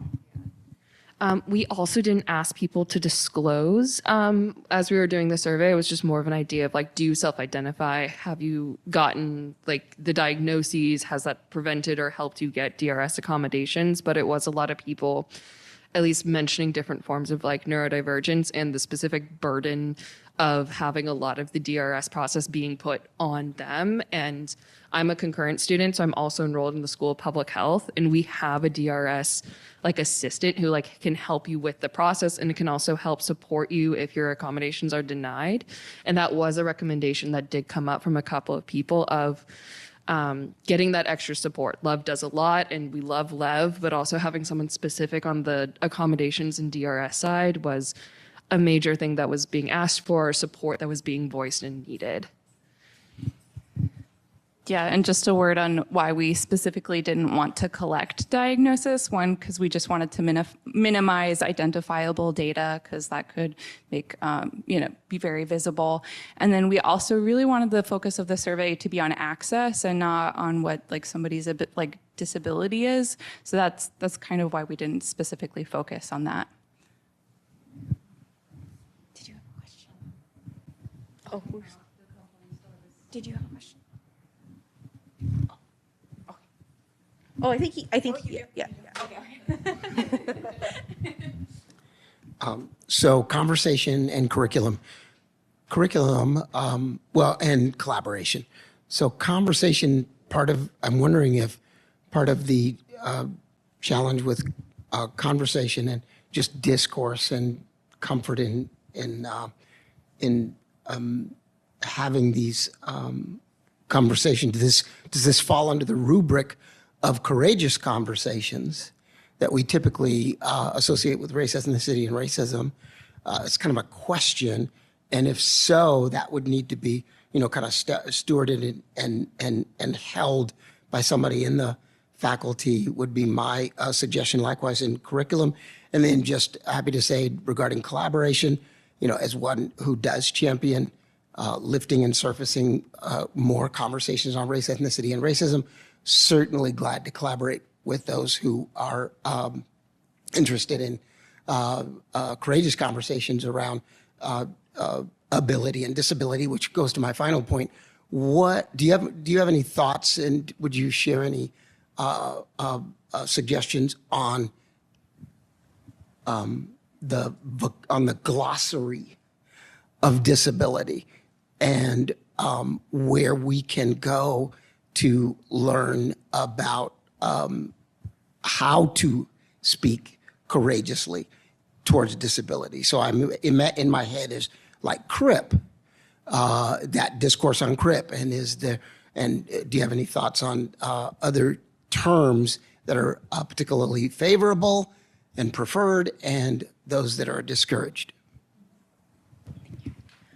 So the first portion of your question about like curriculum and creating space to talk about disability in the classroom, I will say one gap in our research is that we didn't get to interview a lot of faculty about this, and I think that's a huge component. I will say one faculty member I spoke to said that at least for the master's program, I believe the day program specifically, there is over a year's worth of disability curriculum available to instructors. They are simply not using it. So I don't know what's going on there. I did not get any further elaboration on that, but to kind of answer that first part of your question, we do have a starting point for curriculum, at least. I don't know if it's going to answer all of the questions that you had, because I don't know that list. I don't have that list. And also, if it's a year's worth of curriculum, I'm not going to lie to you, I don't have time to read all of that during the scope of this project. But that would be a good start. And then, yeah, the second portion of your question about, terminology. I mean, I feel like disability and people in general exist on a spectrum, right? There's like the CRIP pride movement, people who proudly identify as CRIP and label themselves as such, and then other people who really do not want that term, or, calling someone disabled or, person with a disability. I think I asked my son, I was like, you're diagnosed as autistic. Do you prefer like autistic person or person with autism? And he said, neither, I'm a robot. So, again, there are parts of the spectrum I didn't even think of. Now he identifies as an ant scientist. So the spectrum's always growing. But I think, again, to your original question, I think we just need to create that space to have those conversations. Yeah.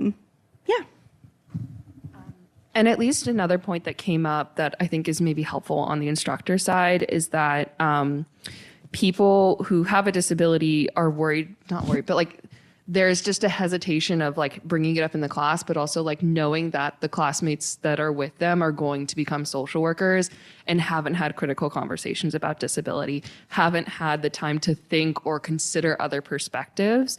And I think that's the thing of like, there is a need to hold these and like hold them well, but, or at least if it's messy, you learn through it. But that is the thing of like, there has very little scope of the curriculum, at least that I have experienced and have been a part of, has been disability focused. And that's frustrating. And also just the people who want more of it are even more upset when like it doesn't come up and it isn't present. And it's also very exhausting bringing it up yourself in class and then having the conversation dropped because it doesn't feel important enough to continue, which is not what it is, but is what it sometimes feels like when that comes up. So yeah.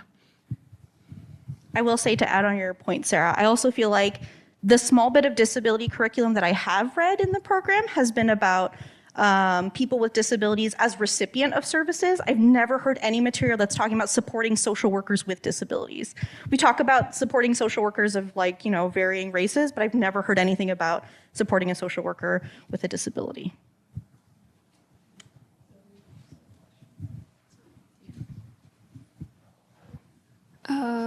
I feel like a lot of this has already been touched on. You talked about whether neurodiversity is a disability and also the spectrum. And I was just wondering in your report if you found out anything more specific on how the school could accommodate those who are still exploring the fluidity of ability and don't have a diagnosis or are coming to terms that they might need a diagnosis or might need to identify as such? Yeah, awesome question. That did come up in the data. Some people had a lot of internalized ableism of like, I never identified as disabled because I think someone said that like their family didn't want it to like limit them or something like that. And then, yeah, people not realizing they needed resources until they entered a master's program and they're like, holy crap, I need help.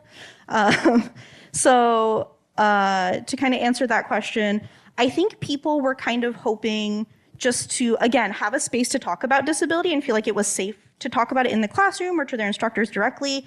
And then just have instructors and faculty hold that curiosity of like, hey, it sounds like you need help. Like, let's have a conversation about what you need. But they felt like that space was not there. So while they're exploring their own ability, they just kind of wanted a space to talk about it, I think, really. They didn't always know what they needed, but they knew that they needed some kind of assistance and they didn't know where to start because they didn't feel like there was a community or a place that cared.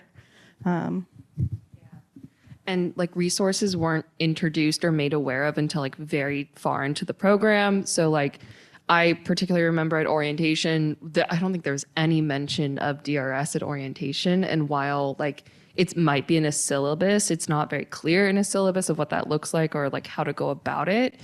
And also as someone who is still needing to apply for DRS accommodations, and I've been trying to work on it for like a year now, there's just things that like do and don't work. And also stuff happens in life and you can't walk properly and DRS is not going to help me at week 9 with this. So it's just a frustrating thing of like, you can apply for accommodation. And unfortunately, a lot of our data also showed that even if you got the accommodation, it either doesn't support you in the way that you need or you're behind your fellow students because it takes so much longer to get the accommodation met. And like living with that frustration and not having spaces to talk about it or to like, you can only bring it up with your instructor so many times before it just blows up or like just makes it too hard to like continue in the class. It's not the same classroom experience. And like, that's the other thing we wanted to highlight. Yeah, I think one of my accommodations was printed materials, like for all the readings. I think like week 5 or 6, I got all my printed materials. So, you know, I'm passing my classes. I'm doing pretty good, but it was a little rough for a little bit there. Any other questions or thoughts before we move on? Oh. Do we have, someone said on Zoom, exceptional and important work, team. Thank you.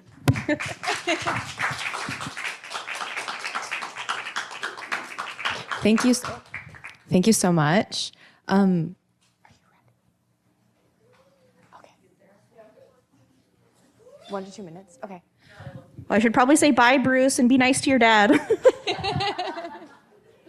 Okay, we're going to have the next presenters in about 1 to 2 minutes. So if people want to grab snacks, if you're in the room, and coffee, we have that available. Otherwise, we'll be right back.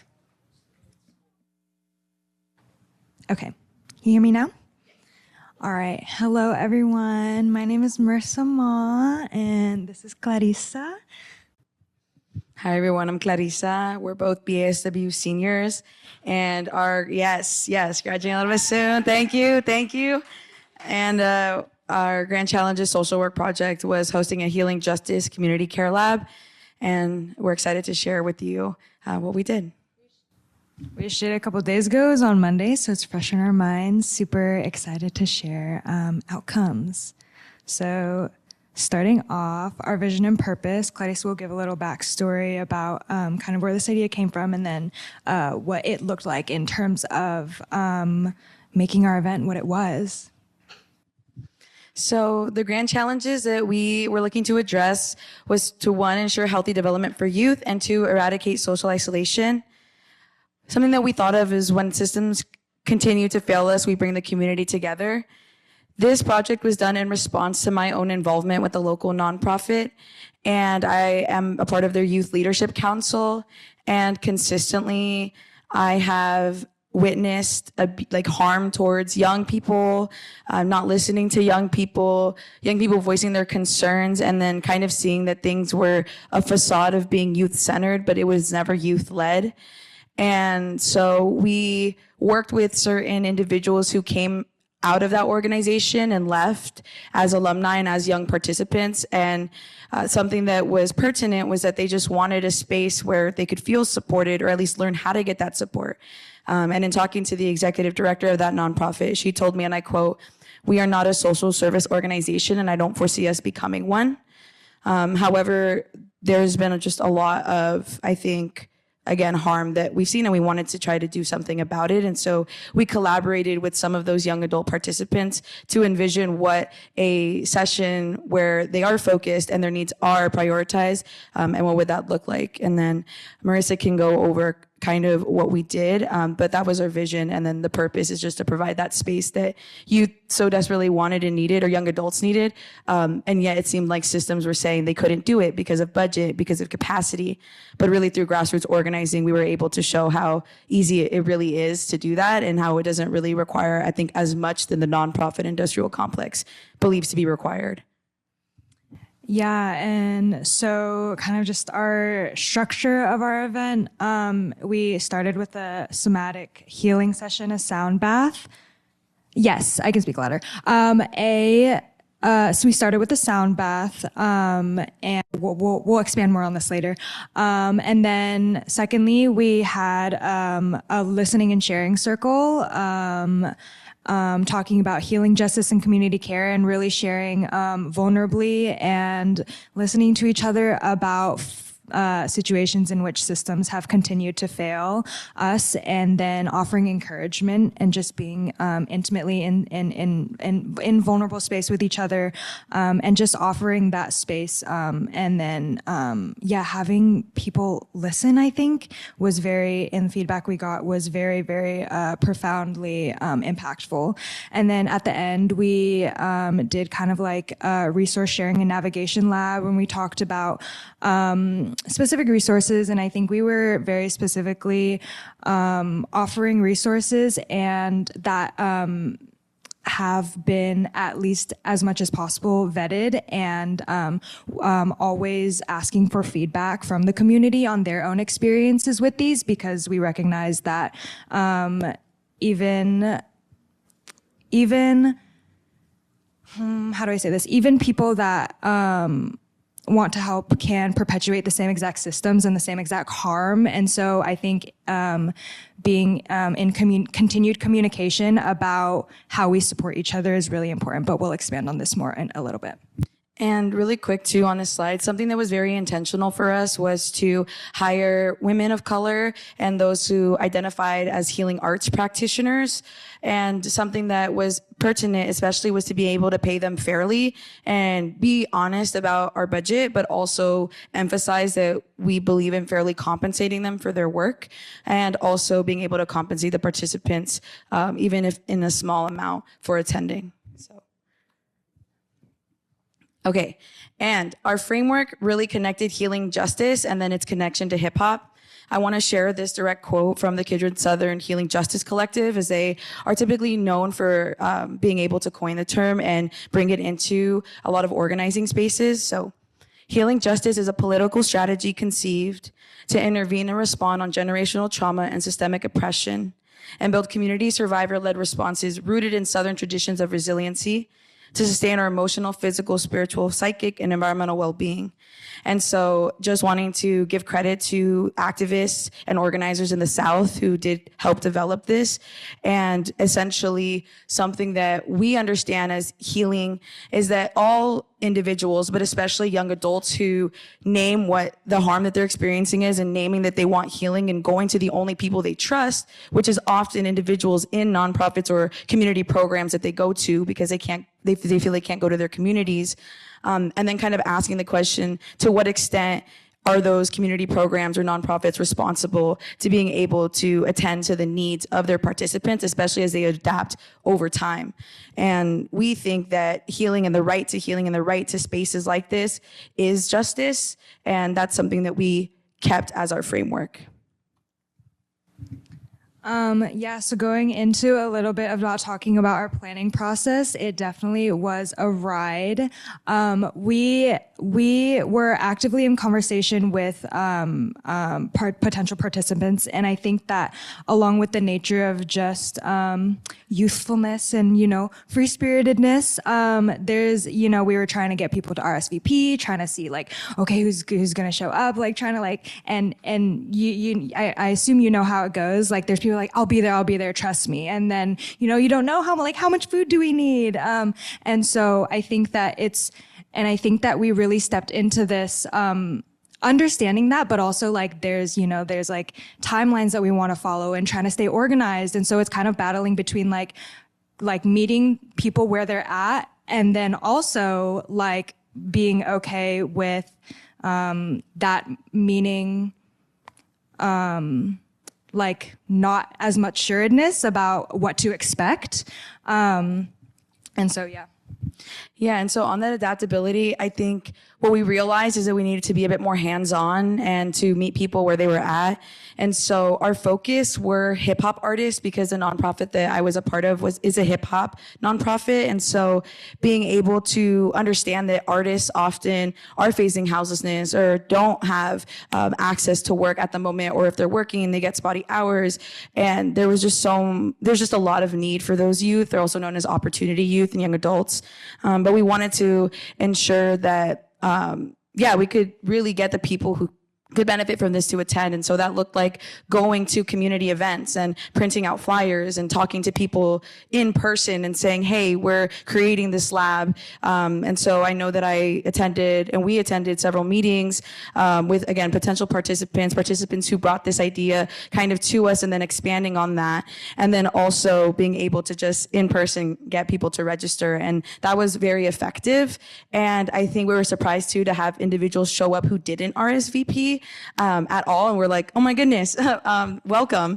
And it was really awesome though, because it showed how that adaptability and flexibility allowed for more individuals to come in, especially because we didn't make it such a strict and stringent process to join.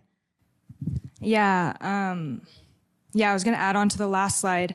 We also coordinated a lot of we also did a lot of last minute changes, like adjusting a time to the time, getting rides. Actually, a bunch of people showed up. Like we were there for a total of 7 hours because a lot of people had to, we had to set up, but a lot of people came with us to set up because we had to give them rides. And so it was kind of an interesting thing that during that setup time, we also talked about what they wanted to do with the time now that they have it here and have the space. And so we were able to adjust very quickly to just what the vibe was. And I think that's honestly what I think giving them agency to create the space and the event that they want, and what we wanted was like very, very encouraging and exciting.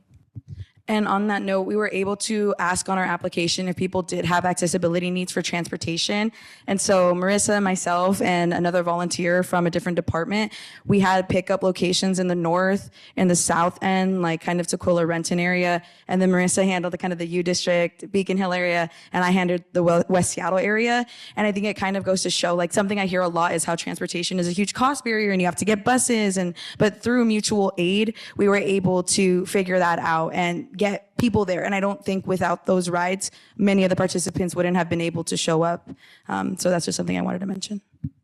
And also one last thing about this is that, we didn't put this in the slides, but we compensated people for participating. And originally we were gonna do 4 $25 gift cards and do it raffle style, but we asked them if they would prefer either everyone gets $10 gift card or do the raffle style. And they all decided $10 gift cards for everyone. And so that was really, really nice to have them decide on that. Yeah. And then, so a little bit about, sorry if the lettering is a little small, but a little bit about just pre and post survey data. We asked about the term healing justice, and most people had heard of it, but didn't know what it meant. So we were excited to be able to share a bit about that. We actually found that quite a few people felt connected to support systems in their community, but I think through conversation, we realized that it was more like leaning on like their friends and their peers, and rather than like the social systems that are, like the support systems, right? The official ones. And then kind of like looking through these, people were most excited to talk about mental health resources, community care, and housing resources, which I think that a lot of what came out of it, which we'll talk about it more later, was like immediate mutual aid, which was really needed for a lot of the participants. And then with the post-survey data, obviously, many people now 5s and 4s about understanding healing justice and community care. People found that the group discussion and the talk about harm reduction was actually, that was a topic that like kind of came up more naturally. And on that, I don't know if y'all have ever heard of the Anti-27 Club. That's in the hip hop community, especially in like the artist community. There's a notion or stereotype that like 27 is the age that many artists reach, especially if they're struggling with drug abuse or just struggling in the industry, that they die either by suicide or drug overdose by the age of 27. And even in the community myself, I've heard that from a lot of artists, like, oh, like hopefully I'll make it to 27 and past. And so I think doing the harm reduction, we even provided resources that were harm reduction based, such as a hotline called Never Use Alone, where you can call the hotline, tell them the drug that you are taking, how you are taking it. You give them the address where you're at, and then they actually stay on the phone with you to ensure that you don't overdose. And if they stop hearing a response from you, they send emergency medical care. And it was a service that I had even used myself. And I think in the presentation that I did, being able to tell people that I was also a homeless student, I've lost my brother to gang violence, I've lost my mom to addiction, I myself am a survivor of many things. I saw how much that allowed, I think, the group and people to talk more about what resources worked for them as well and which ones didn't. And so I think just that harm reduction piece and just seeing how it connected to, like, really resonated with many people was really powerful as well, not something that we had expected. Yes, and just really quickly, lastly, on the post-survey data, people were really interested in, this was what we gathered in the survey, but talking after, people were really excited about doing this again and just continuing to be connected. And we'll talk more about this. Clarissa will share. Yeah, so this is something that came from our event that we had no idea was going to happen, but through Marissa and I's talk and mutual aid efforts, we're able to have some success. So I'd like to share this case study, or case example of an immediate mutual aid need that was formed from our event and then kind of our response. So we had a participant. She is 21 years old with 3 children, all under the age of 10. And she talked a lot about in the event just not feeling like she had the adequate support, stating that she had a case manager, but that she didn't really understand what was going on or what to do. And she was very panicked, but she had approached us. And so we can go here. For the post-workshop interaction, she approached us for resources and support, shared that she was facing immediate eviction in 3 days from the community care lab. And we exchanged contact information with her. We let her know our capacity. We're not licensed social workers right now. We're just receiving an education, but that we've gone through a lot of this stuff on our own, or at least have been adjacent to it, and maybe we could help. And so in that, she contacted myself and Marissa that same night. And then I got a call the next day from her case manager stating that she had felt so supported and comfortable with us that she wanted us to be a part of her process. And so the case manager calls me, I answer, and I'm immediately shocked at how little I think the case manager was helping her. And when I asked her, why she wasn't kind of holding her hand through the process, she was saying how in her practice, she believes that she wants to empower the client and she wants the client to do things on her own. But from what it seemed based on what we were gathering was that this young woman did not know anything. She kept saying, I'm stupid. That's something she said, and I told her, no, but I'm stupid. I don't know this. My mom never taught this. I've been homeless my whole life. And so it kind of raised a question for us. If we see that this case manager who reached out to me and said that she was going to be on leave the day of the eviction, which was supposed to be today, that's when I knew Marissa and I had to step in. And so we did the risk assessment with immediate eviction pending, identified as high risk. Marissa and I did so much research that I feel like even we learn more in this process, I think, in how to actually help someone immediately through more mutual aid efforts than we may have in other more formal settings. And I think because we weren't strictly tied to an organization, that actually gave us a lot more movement. And so today in the morning, I was able to meet with this young woman at the King County Courthouse, and we were able to get her eviction postponed. And it's really exciting. It's really exciting. We were able to take her to Mary's place as well so that she could get diapers, wipes, and also connected care. And then through a case manager there, we talked about how we were more grassroots based, and she was almost able to talk to us in a way that felt almost more helpful. She wasn't bound to, you have to do this and this and this process. She was like, look, this is what you should do. This is what happens at the eviction hearing. And we got a lot more information to help her. And so kind of now going on this, the 1, 2, and 3. So we focused on community mutual aid and realized what we could offer. We had a social work education, at least undergrad. And we have our own community experiential knowledge, and we had time and the ability to collaborate. And I think that's what made it so unique for Marissa and I. Again, we had no idea that this project was gonna lead into an effort like this, but it was something that we were so honored to do because we saw the impact, and the fact that she had felt like she could come to us showed us also the impact of our lab. And then seeing tangible support, we were able to get some cash assistance temporary for her. Accompaniment to the courthouse. I helped her fill the paper. I talked to the lawyers, and she was just so grateful that she had somebody there who wasn't trying to encourage her to do it on her own when she genuinely felt like she couldn't, and she communicated that. And then the outcome and next steps is having the eviction postponed. We connected to the Housing Justice Project, and once we get that first hearing from her, we'll be able to connect with a lawyer for her. And so at least, in the time being, getting connected with Mary's place, being able to potentially work with them if there is mutual termination and then she needs to get into a shelter, we were able to establish that connection. And then kind of what's still needed, and this is almost even kind of an ask for you all, because we realize we're going to talk to a ton of social workers, is, getting back into education, transitional housing, being able to have resources for formula, which is something that is still really needed. But I think we just realized that with all of our education expertise, practicum experience, that we could really make this happen. And I think the fact that the case manager hadn't told her about her legal rights, hadn't told her that she could go or how to do it, and realizing that she was going to face eviction by 5 p.m. today, and then seeing that we got it postponed at least a month, I think was really, really, it was shocking. And it kind of got us to ask a few questions. And that was going to be the main one, which is, how do traditional social work systems limit the culpability of grassroots and mutual aid efforts? And I think in talking to the case manager and seeing, okay, she was going to go out of office, this individual was about to be evicted. She had it connected with Resolution WA that has mediators that can work with housing disputes and eviction disputes. I found out that Mary's Place had emergency rental assistance for individuals who had accessed their services before, which this client had, or this individual had, but she was like, I had never heard about that.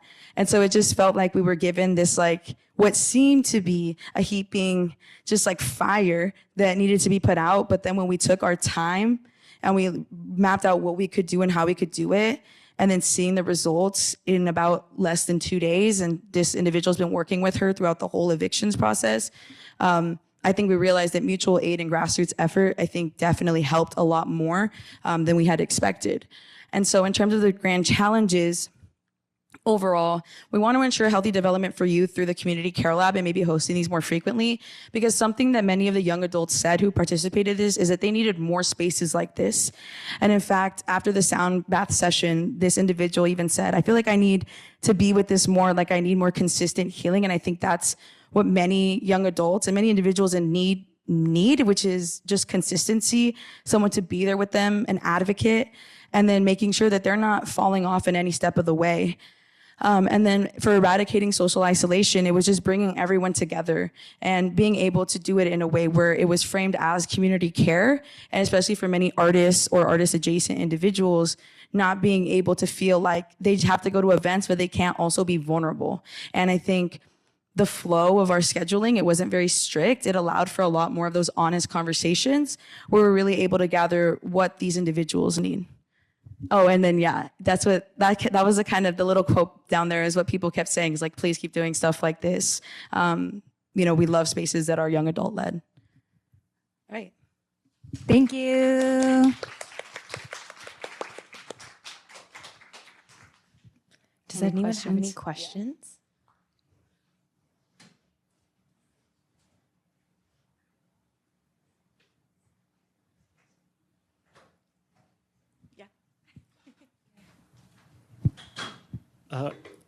So in terms of how you all got connected with these different programs, did you say it was like personal experience with some of these, or were you relying maybe on some of your peers for getting access or learning about these resources? Or I guess I'm just kind of wondering, you all seem to find a bunch of amazing resources that not were made immediately available or like known about. What were maybe some of those avenues that you did find or will rely on again, or that people in this room could also use to help their clients? Yeah, no, thank you. Super important question. Really, it was like Google, like honestly. And I think it was, but it was also sitting down with the individual and saying, hey, do you have some time to talk? And on the phone, I'm like, okay, like what's your name? How old are you? What are your children? What are your needs? And what do you want out of this? Like, do you want to go through the eviction? Do you want mutual termination? Do you want me to be alongside the whole step? And so I think a lot of that was actually just working directly with the client. And then from there, figuring out what's needed and then research. Yeah, I was going to add too, like, I think Google is the first step, and then also like having these resource fairs, right? But I think a lot of the times the problem is like, you look it up and then there's like 15 different things, and then each thing asks you to fill out like 4 different forms, and you're already like juggling so many things. It's impossible to do it yourself. And so I think the important part is like not only just being like at a resource fair being like, hey, here's this long list of phone numbers and emails that you can like reach out to, but I think really like being like, let's do this together, is really the key part. And I think just being able to look up like, okay, X problem, King County resources or Seattle resources. Like I know I had called 211. I found out, I also even just read the eviction notice and saw all the resources that was like on there and like called each and every one. And that's how I found out that the Housing Justice Project only has times that they could help between 10 a.m. to 12 p.m. And so then I was like, okay, I have to get a ride coordinated, and then I coordinated with her. But it requires a lot more than the traditional 9 to 5 paradigm that we're going to be stuck in as social workers.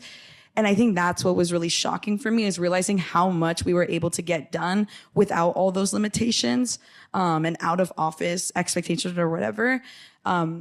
And I think too, like being able to network with the places where we went, like when we talked to the housing justice lawyers, I'm like, okay, here's a situation, blank, blank, blank. Do you have any resources? And then she handed me like a stack of resources all over the county.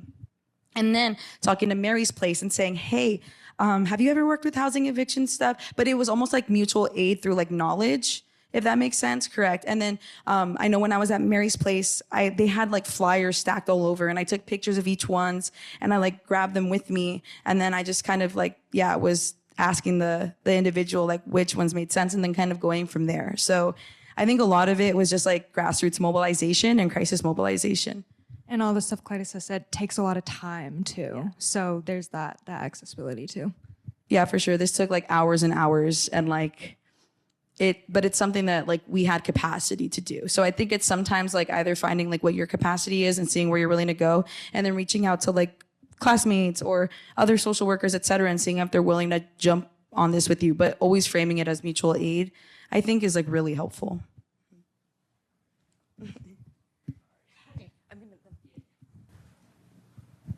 I was wondering, in terms of like future plans for a project like this, would you like to work with more students, or maybe have their own sort of like I always think like buddy system in terms of being able to help or work on grassroots projects, because it seems like you have something really awesome going here and obviously have had success. What are maybe some of your ideas for how you can kind of inspire this change in undergrad, or even having discussions with master's students who are also your peers or candidates, right? Yeah, we were like talking about that because I think like especially in identifying like the individual's needs, like, you know, baby care items, being able to get transitional housing because she most likely will do mutual termination, and then being able to like figure out, okay, now we have to find an organization that can help pay her back rent when she wants to get like housed in a new place. And then understanding that we all have practicum experiences somewhere. Like I know my friend had experience with Westside Baby, and also her phone bill is like jacked up, but I have a friend who like worked at T-Mobile for years and knows all the loopholes. And it's something that I think we kind of try to talk about more like personally and kind of seeing where that's at. I think where I could see this going is like getting some more grant funding opportunities. I know I just got a grant for $2,000 to like continue the work that I'm doing, and potentially we're going to be continue doing. But I think we're still kind of brainstorming what that looks like and what that call for help looks like, because I think what the kind of work we're doing also kind of requires individuals to betray the systems that they've been trained in. One example that one of the individuals, the sound bath healer, Jennifer Moore, brought up was about, was it Food Not Bombs? And it's like the like anti like food waste organization that comes here. And she talked about how oftentimes like activists would go to cashiers and like where they have to keep the food locked in the dumpsters, and they would secretly ask them like, hey, like this is our cause, like after filling them out, and be like, can you please unlock the dumpster from X time to X time? Will be very quick. And they'll like swarm in and get the food and then swarm out.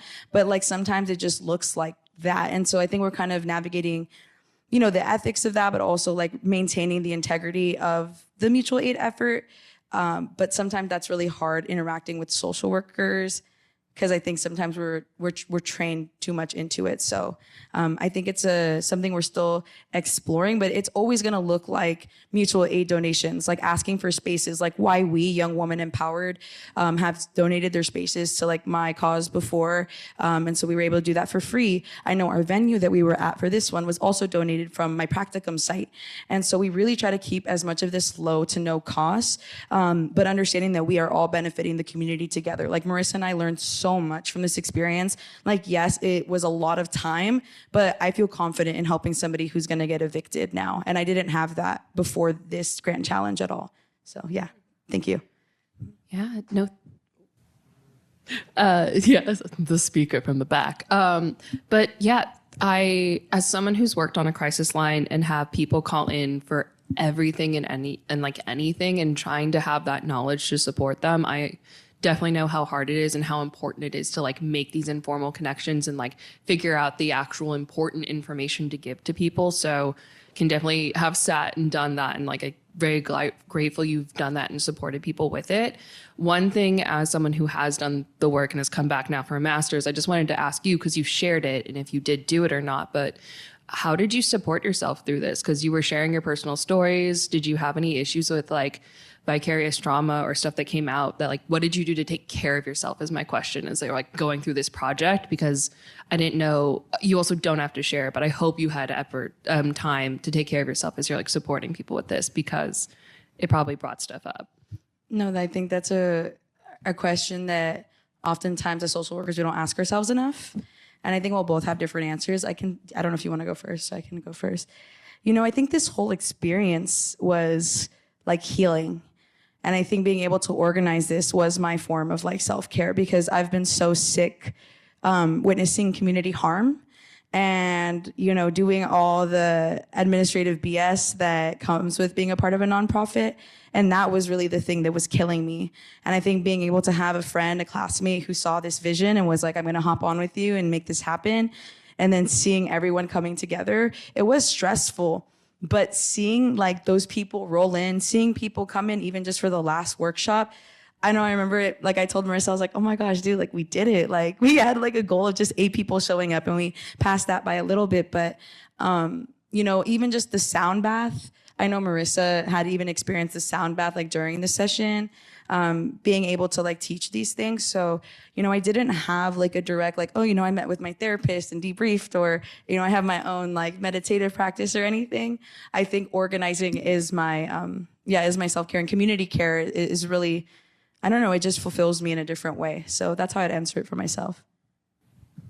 I don't have much to add, but definitely have found most healing in community. And so, although it might have been a little stressful doing this among juggling other things, really it paid off just being there with people and just taking it all in.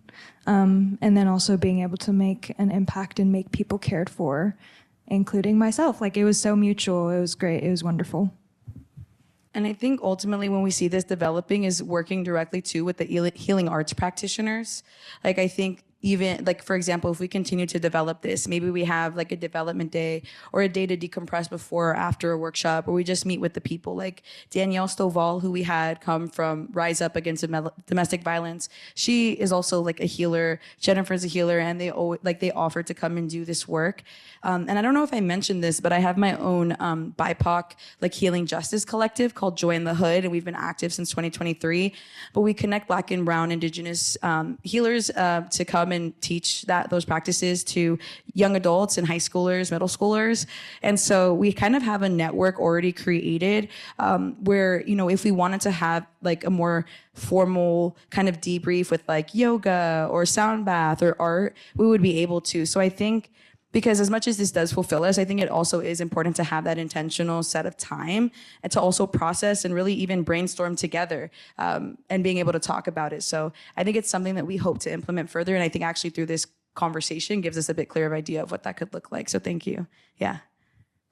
Any other questions? Great. Thank you so much, everyone. Thank you. Okay. To wrap us up, we're going to have storytelling and reconnection. Come up here. Hello. There we go. Hi, everyone. Thank you all for being flexible with us. And we're excited to share about our project. We've titled it Storytelling and Reconnection. And our project is about adult immigrant mother daughter relationships and relationship building. And so here is our team. So in that corner, that's me and my mom. I am in the full-time program in year 2, and I'll let my team introduce themselves as well. I'm Sylvia Wong, and this is our iconic bowl cuts together as a child. And I'm Denisha. I'm a part-time student. I'm in the 2nd year. Thank you. We wanted to start off by thanking some of the people that have supported us in this project. So, of course, Tamari and Emily. This is Tamari in kinder or 1st grade. Both of them have been so instrumental and helped us. We can't even explain how much they've supported us in this project, and also other parts of our team. So Ariel and early group members, Melissa and Allison. So to start off with why we chose this topic, we wanted to address gaps in services and opportunities for immigrant mothers and daughters to reflect, to give them an opportunity to reflect on their relationships, share stories with each other, and reconnect with each other. Just the unique experience of being immigrants in addition to having that mother-daughter relationship. And there's lots of influence to that, whether it's culture, gender, generational differences. And our relationships change as we get older, and so we wanted to explore that area, and just thinking about our own mother-daughter dyads as well. I want to touch upon the project aims of building healthy relationships to end violence and eradicating social isolation by working and starting from our own relationships and overcoming those generational cycles of trauma and strengthening our relationships within our communities and in our relationships. All right. And so, oops, I think I skipped something. All right. So we're going to try, I don't know if this will work, if I'm able to click on, oh, okay. So if you are able to share, if you go to slido.com on your phone or your device, and press that number in, if you wanted to anonymously answer this question of what comes to mind when you think about your moms or your daughters, we'd really appreciate, just even getting some insight from you all, about this topic. And let me know if it's not working.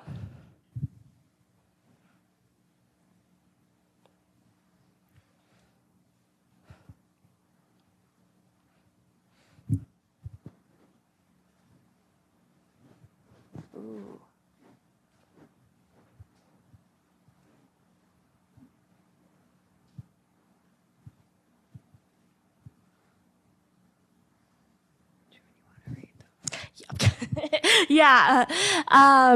Thank you all for sharing. I see some, really great words and phrases. Powerful, complex, chaos, support, expectations, capable, what life was before the Me Too movement, complex, difficult. Yeah, it's kind of like a word cloud. So if someone types in, if there's multiple entries of the same words, looks like complex is the biggest one.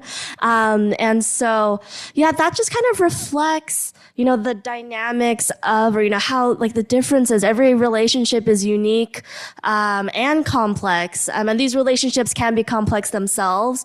I see other words like loving, isolated, hurt, love, growth. And so, and challenge. So thank you all for participating in this interactive section. I'm going to go back to our slides. Okay. All right. Was this full screen earlier? Okay.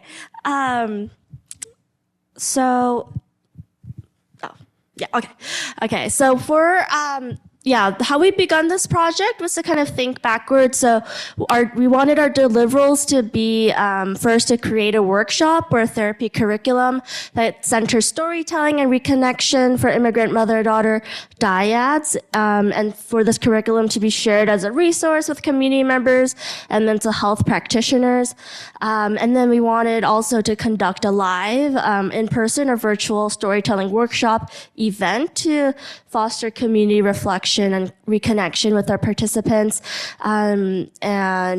So before that, we wanted to have some need assessments or to gather some information about what might be the most useful in this kind of workshop or curriculum. And so for the first part of that, we had a survey, and this survey was a Google Form survey with questions about first, kind of demographics, like ages and what cultures are represented, and then a bit of information about how the relationship between relationships were between the respondent's mother or daughter, and then considerations like what they wanted to see in this kind of workshop, what they wanted us to include or consider. And so for that, we had 31 respondents, and we're going to go over the results in a moment.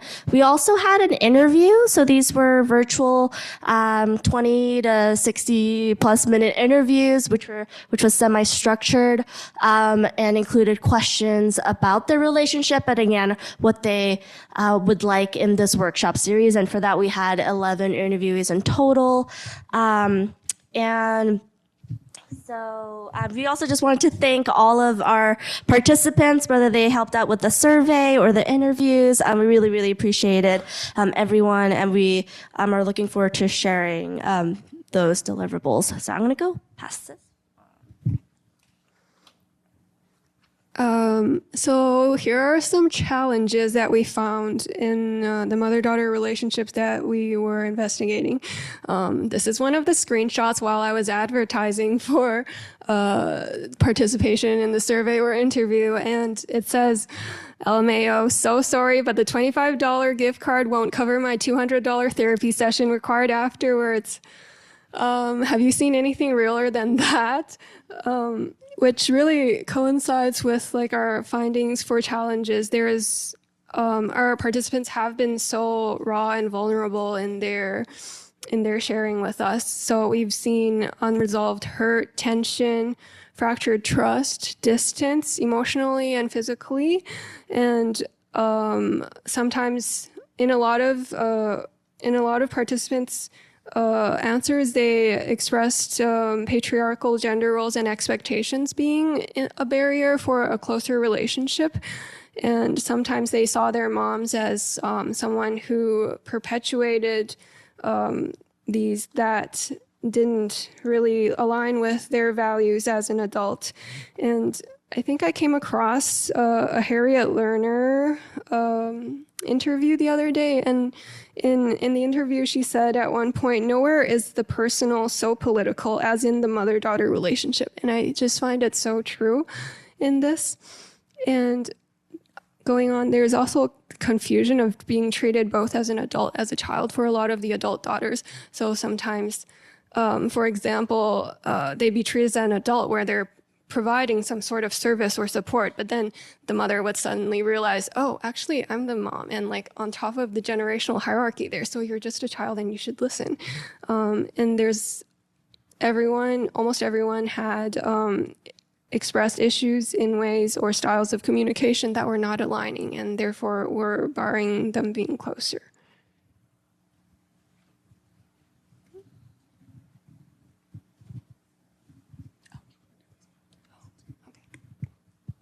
Moving on to strengths we found in the relationship. The majority of our survey, one of the emerging themes for our data showed that there was a lot of trust and improvement of relationship in adulthood, especially when there was some sort of separation of like daughters moving out. And there were a lot of efforts to change generational and cultural patterns from both mothers and daughters. And sometimes this would look like, oh, your grandma used to beat me with a whip, but now I only verbally abuse you, and that's a change. But on other sides, it could also look like breaking generational curses of like not communicating, not talking about grief, that kind of thing. And another strength is that we saw across the board curiosity in each other's personal lives, which of course is the first step to connection. And then there is also a lot of hope for communication, involvement in each other's lives further, and for mutual understanding.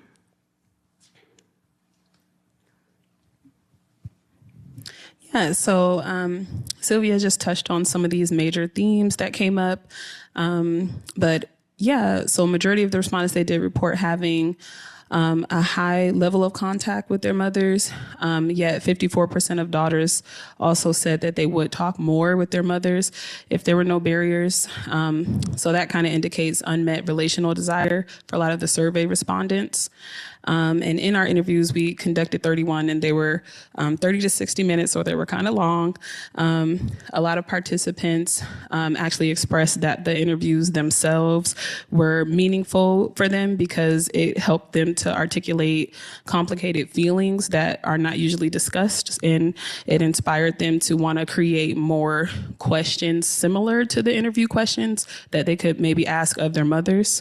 And so it kind of opened up a door and like a different perspective of how to connect in a way that they weren't usually starting with. Some of the major things that stuck out for us were 88% of the interviewees reported the parentification as an impact on the relationship, but while half of those also having a strain in the adult and child dynamic of their relationship, and wanted a lot of information more about who their mothers were as children, who their mothers were before they became became mothers, and having that as a point of connection, so that daughters will also have a chance to share who they are and their salient identities now as adults. So really wanting that connection of how do we move forward in our relationship and redefine our relationship now in adulthood, and really wanting to know that about moms, but also wanting to be asked about themselves and their personal lives. Whereas additionally, it did come up in the theme that there was some hesitancy for disclosure and selective disclosure because of challenges in personal beliefs and values being different. So wanting to connect and figure out ways and pathways to understanding who they are as people versus who they are in their role as a daughter or who they were in their role as a daughter previously as children.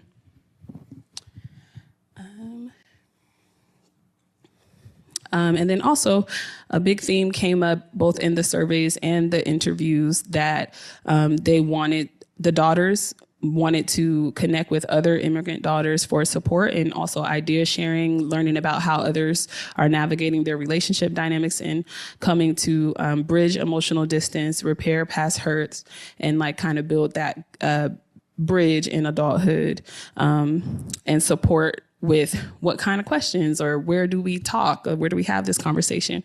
A lot were wanting just kind of like structure and a template of sorts, which was very helpful for us in trying to organize our workshop so that we're not just having people like trauma dumping together or doing something that's less effective, and more so coming away with a sort of format where they could no, I might try to speak with my mom. I'm going to do this at the beach because that's an important place for her. That's where she might feel comfortable, and just kind of get ideas and bounce ideas off of each other of like how they're going to approach to start having these relational conversations.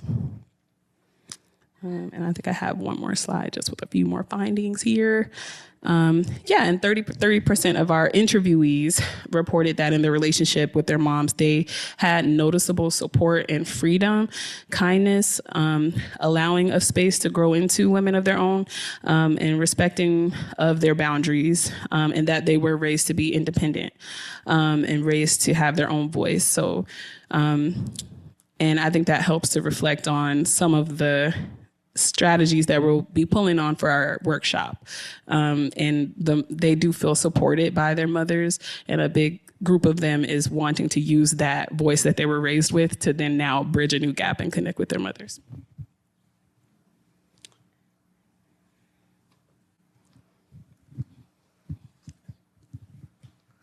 Yeah, in this process, we also found, because this is very much a by and for project, of the bias and projections that we brought into the process of interviewing, of processing the data.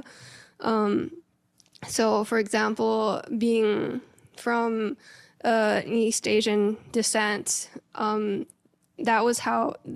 characterized how I saw mother-daughter relationships. I thought there was always complexity and like there's always something unsaid in the room. But for our very diverse participant range, there are a lot of people that have been saying very different things and having different struggles or wins in their relationship. And parentalizing has been brought up a lot in our interviews. And a lot of people have seen this as an emotional burden growing up and depriving them of childhood. But then I've also seen some of our participants saying that they have a remarkable relationship with their parents, and this has been their leadership training, and they really appreciated parenting their younger siblings as a child. As we touched on before, like the generational hierarchy that exists in many families and mother-daughter dyads, we can see from mothers that there is often like a longing to connect personally, to want to be your best friend, to be your daughter's best friend, but then also they want to establish that respect and remind them that there is this hierarchy still there.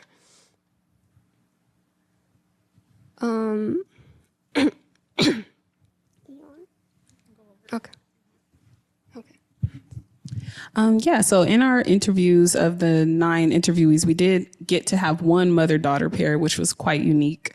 And so some of the challenges were that the family went through changes when the father passed away. And so that impacted the mother and the daughter in different ways and impacted their relationship with one another. Also physical distance, as mother still lived in the home country, and then now the daughter lives away in another city. And then also trying to manage phone calls and emails with a busy life and kind of having a different pace in these different locations. And then the strengths that they identified in their relationship were ability to communicate emotions and feelings, respect each other's differences and opinions, value spending quality time, and also having a similar love language.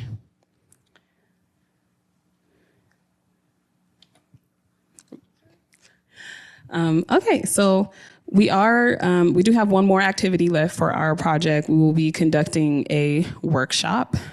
So during interviews, participants were asked about elements they would find helpful for the workshop.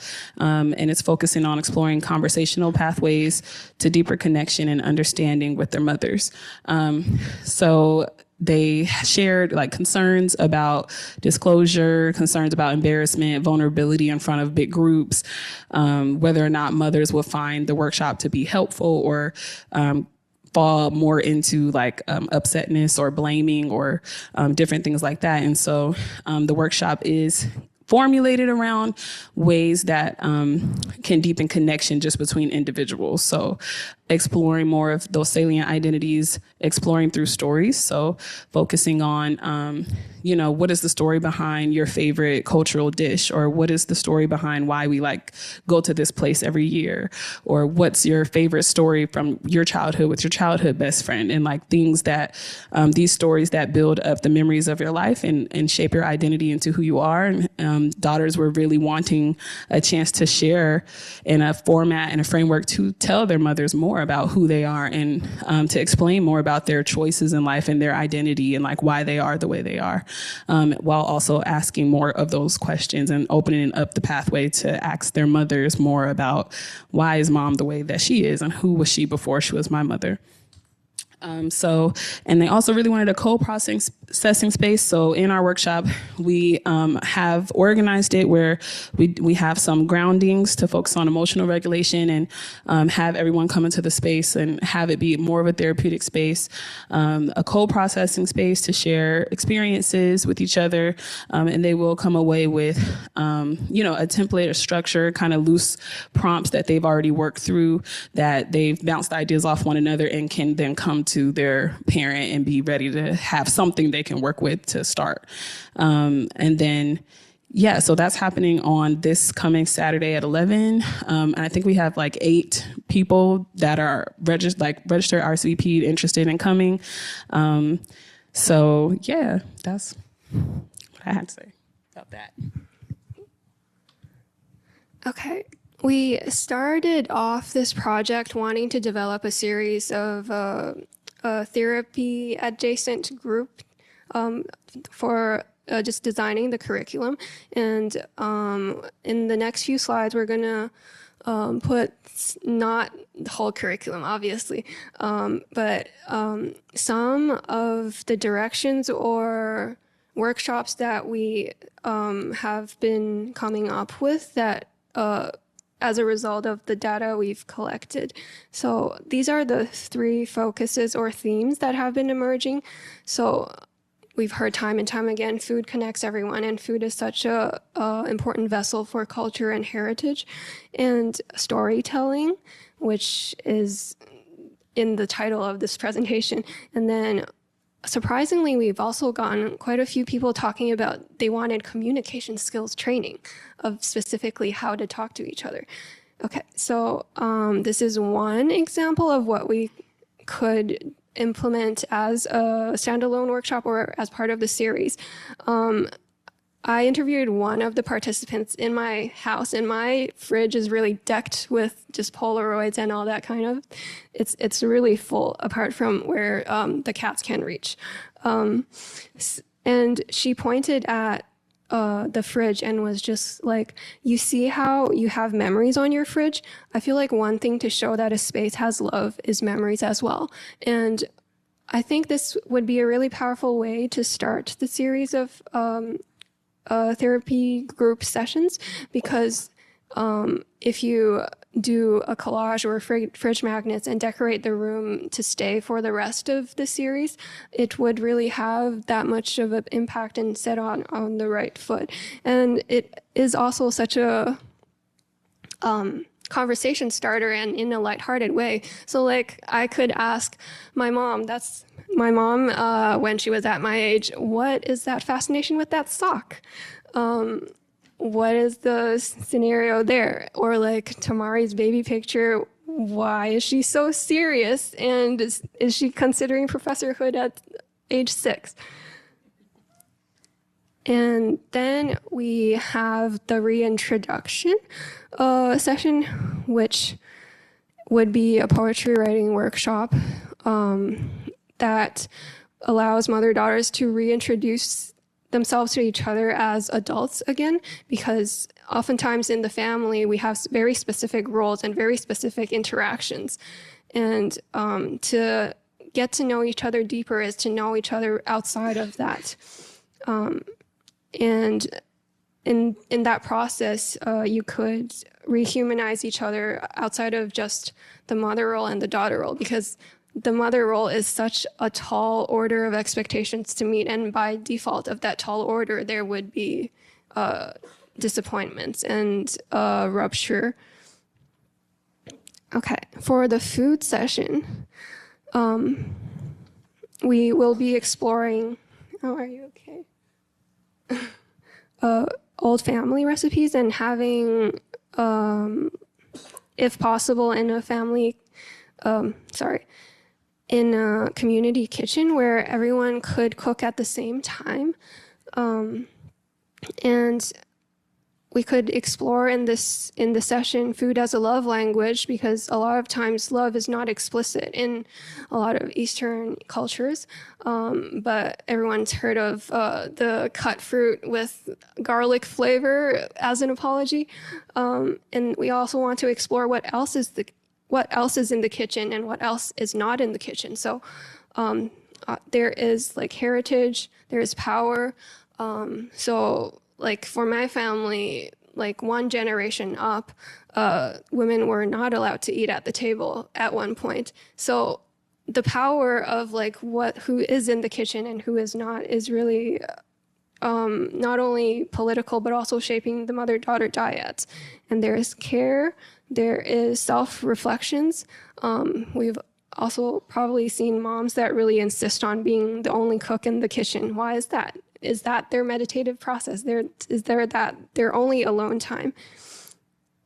And for the communication skills piece, these are just a few things that I, throughout the data analysis, thought would be really helpful.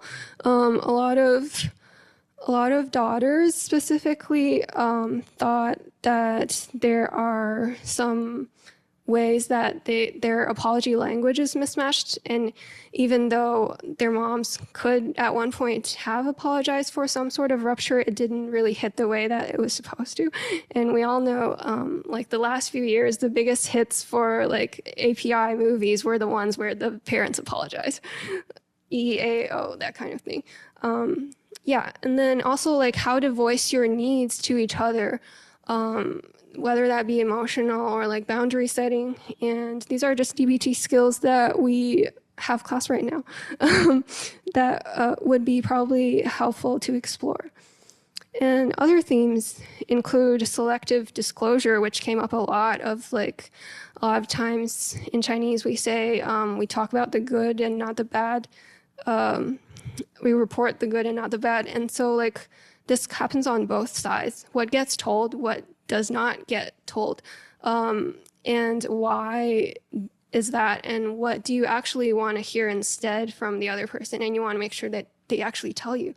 And for the concept of love, what is love for either person?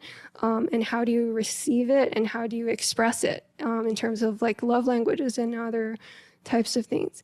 And then upholding and breaking rules on negotiating cultural differences as an immigrant, of like what they are trying to preserve and what is getting lost while assimilating, fighting racism, that kind of thing. And also reimagining a future together of aging, evolving roles, building new family, and the switching of caretaking. Okay. That is all for our presentation, but I just wanted to end on just this one nudge of like, be curious. Go ask your mom about her stories. Like, ask your mom about her childhood favorite spots, what trouble she got into as a school kid, what her mom cooked her, what family member she secretly judges, or like what her first crushes were like, what her longings and her fears are in life. Ask if her motherhood turned out the way that she imagined.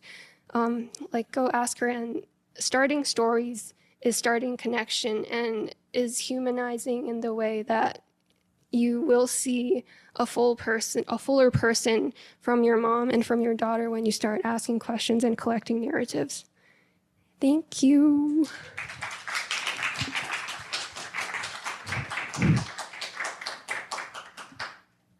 Questions?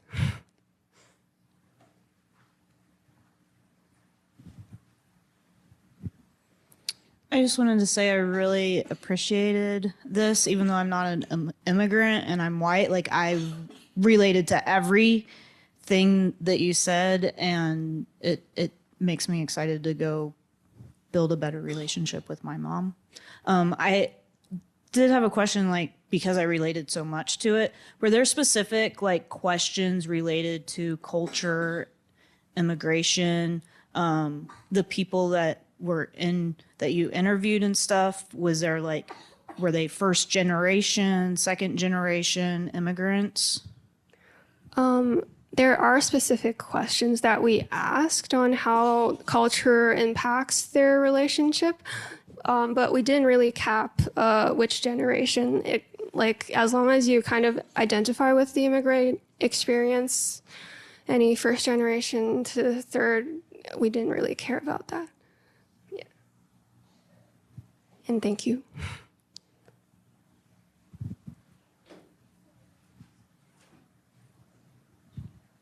Yeah, I just wanted to say that was a really awesome presentation. I really loved the way that you all weaved, the way that you talked about your findings, but mostly, I really appreciated the way that you weaved it into a story and talking about storytelling and reconnection. I'm wondering, what are the spaces that you chose for cooking together? Was this everyone interacting with their mothers on a cooking space, or were you like assigning it as homework, like, hey, go home and cook with your mother? What were sort of your thoughts on everyone experiencing this sort of reconnection at once in a larger space versus sort of keeping this more to like a private affair? What were kind of your choices around what this program would look like for these different phases is my question. Yeah, thank you. We might not have clarified enough, but the groups that the group sessions that we were talking about are very hypothetical. Yeah.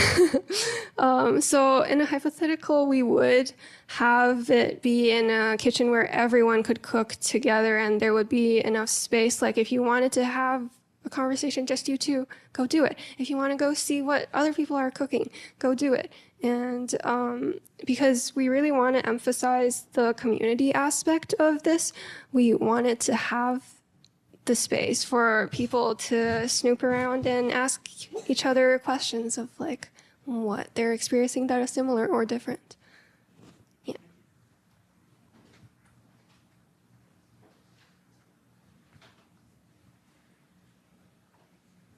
Okay, we also want a final shout out to Subtle Asian Sapphics, where we got most of our participants. It really popped off there.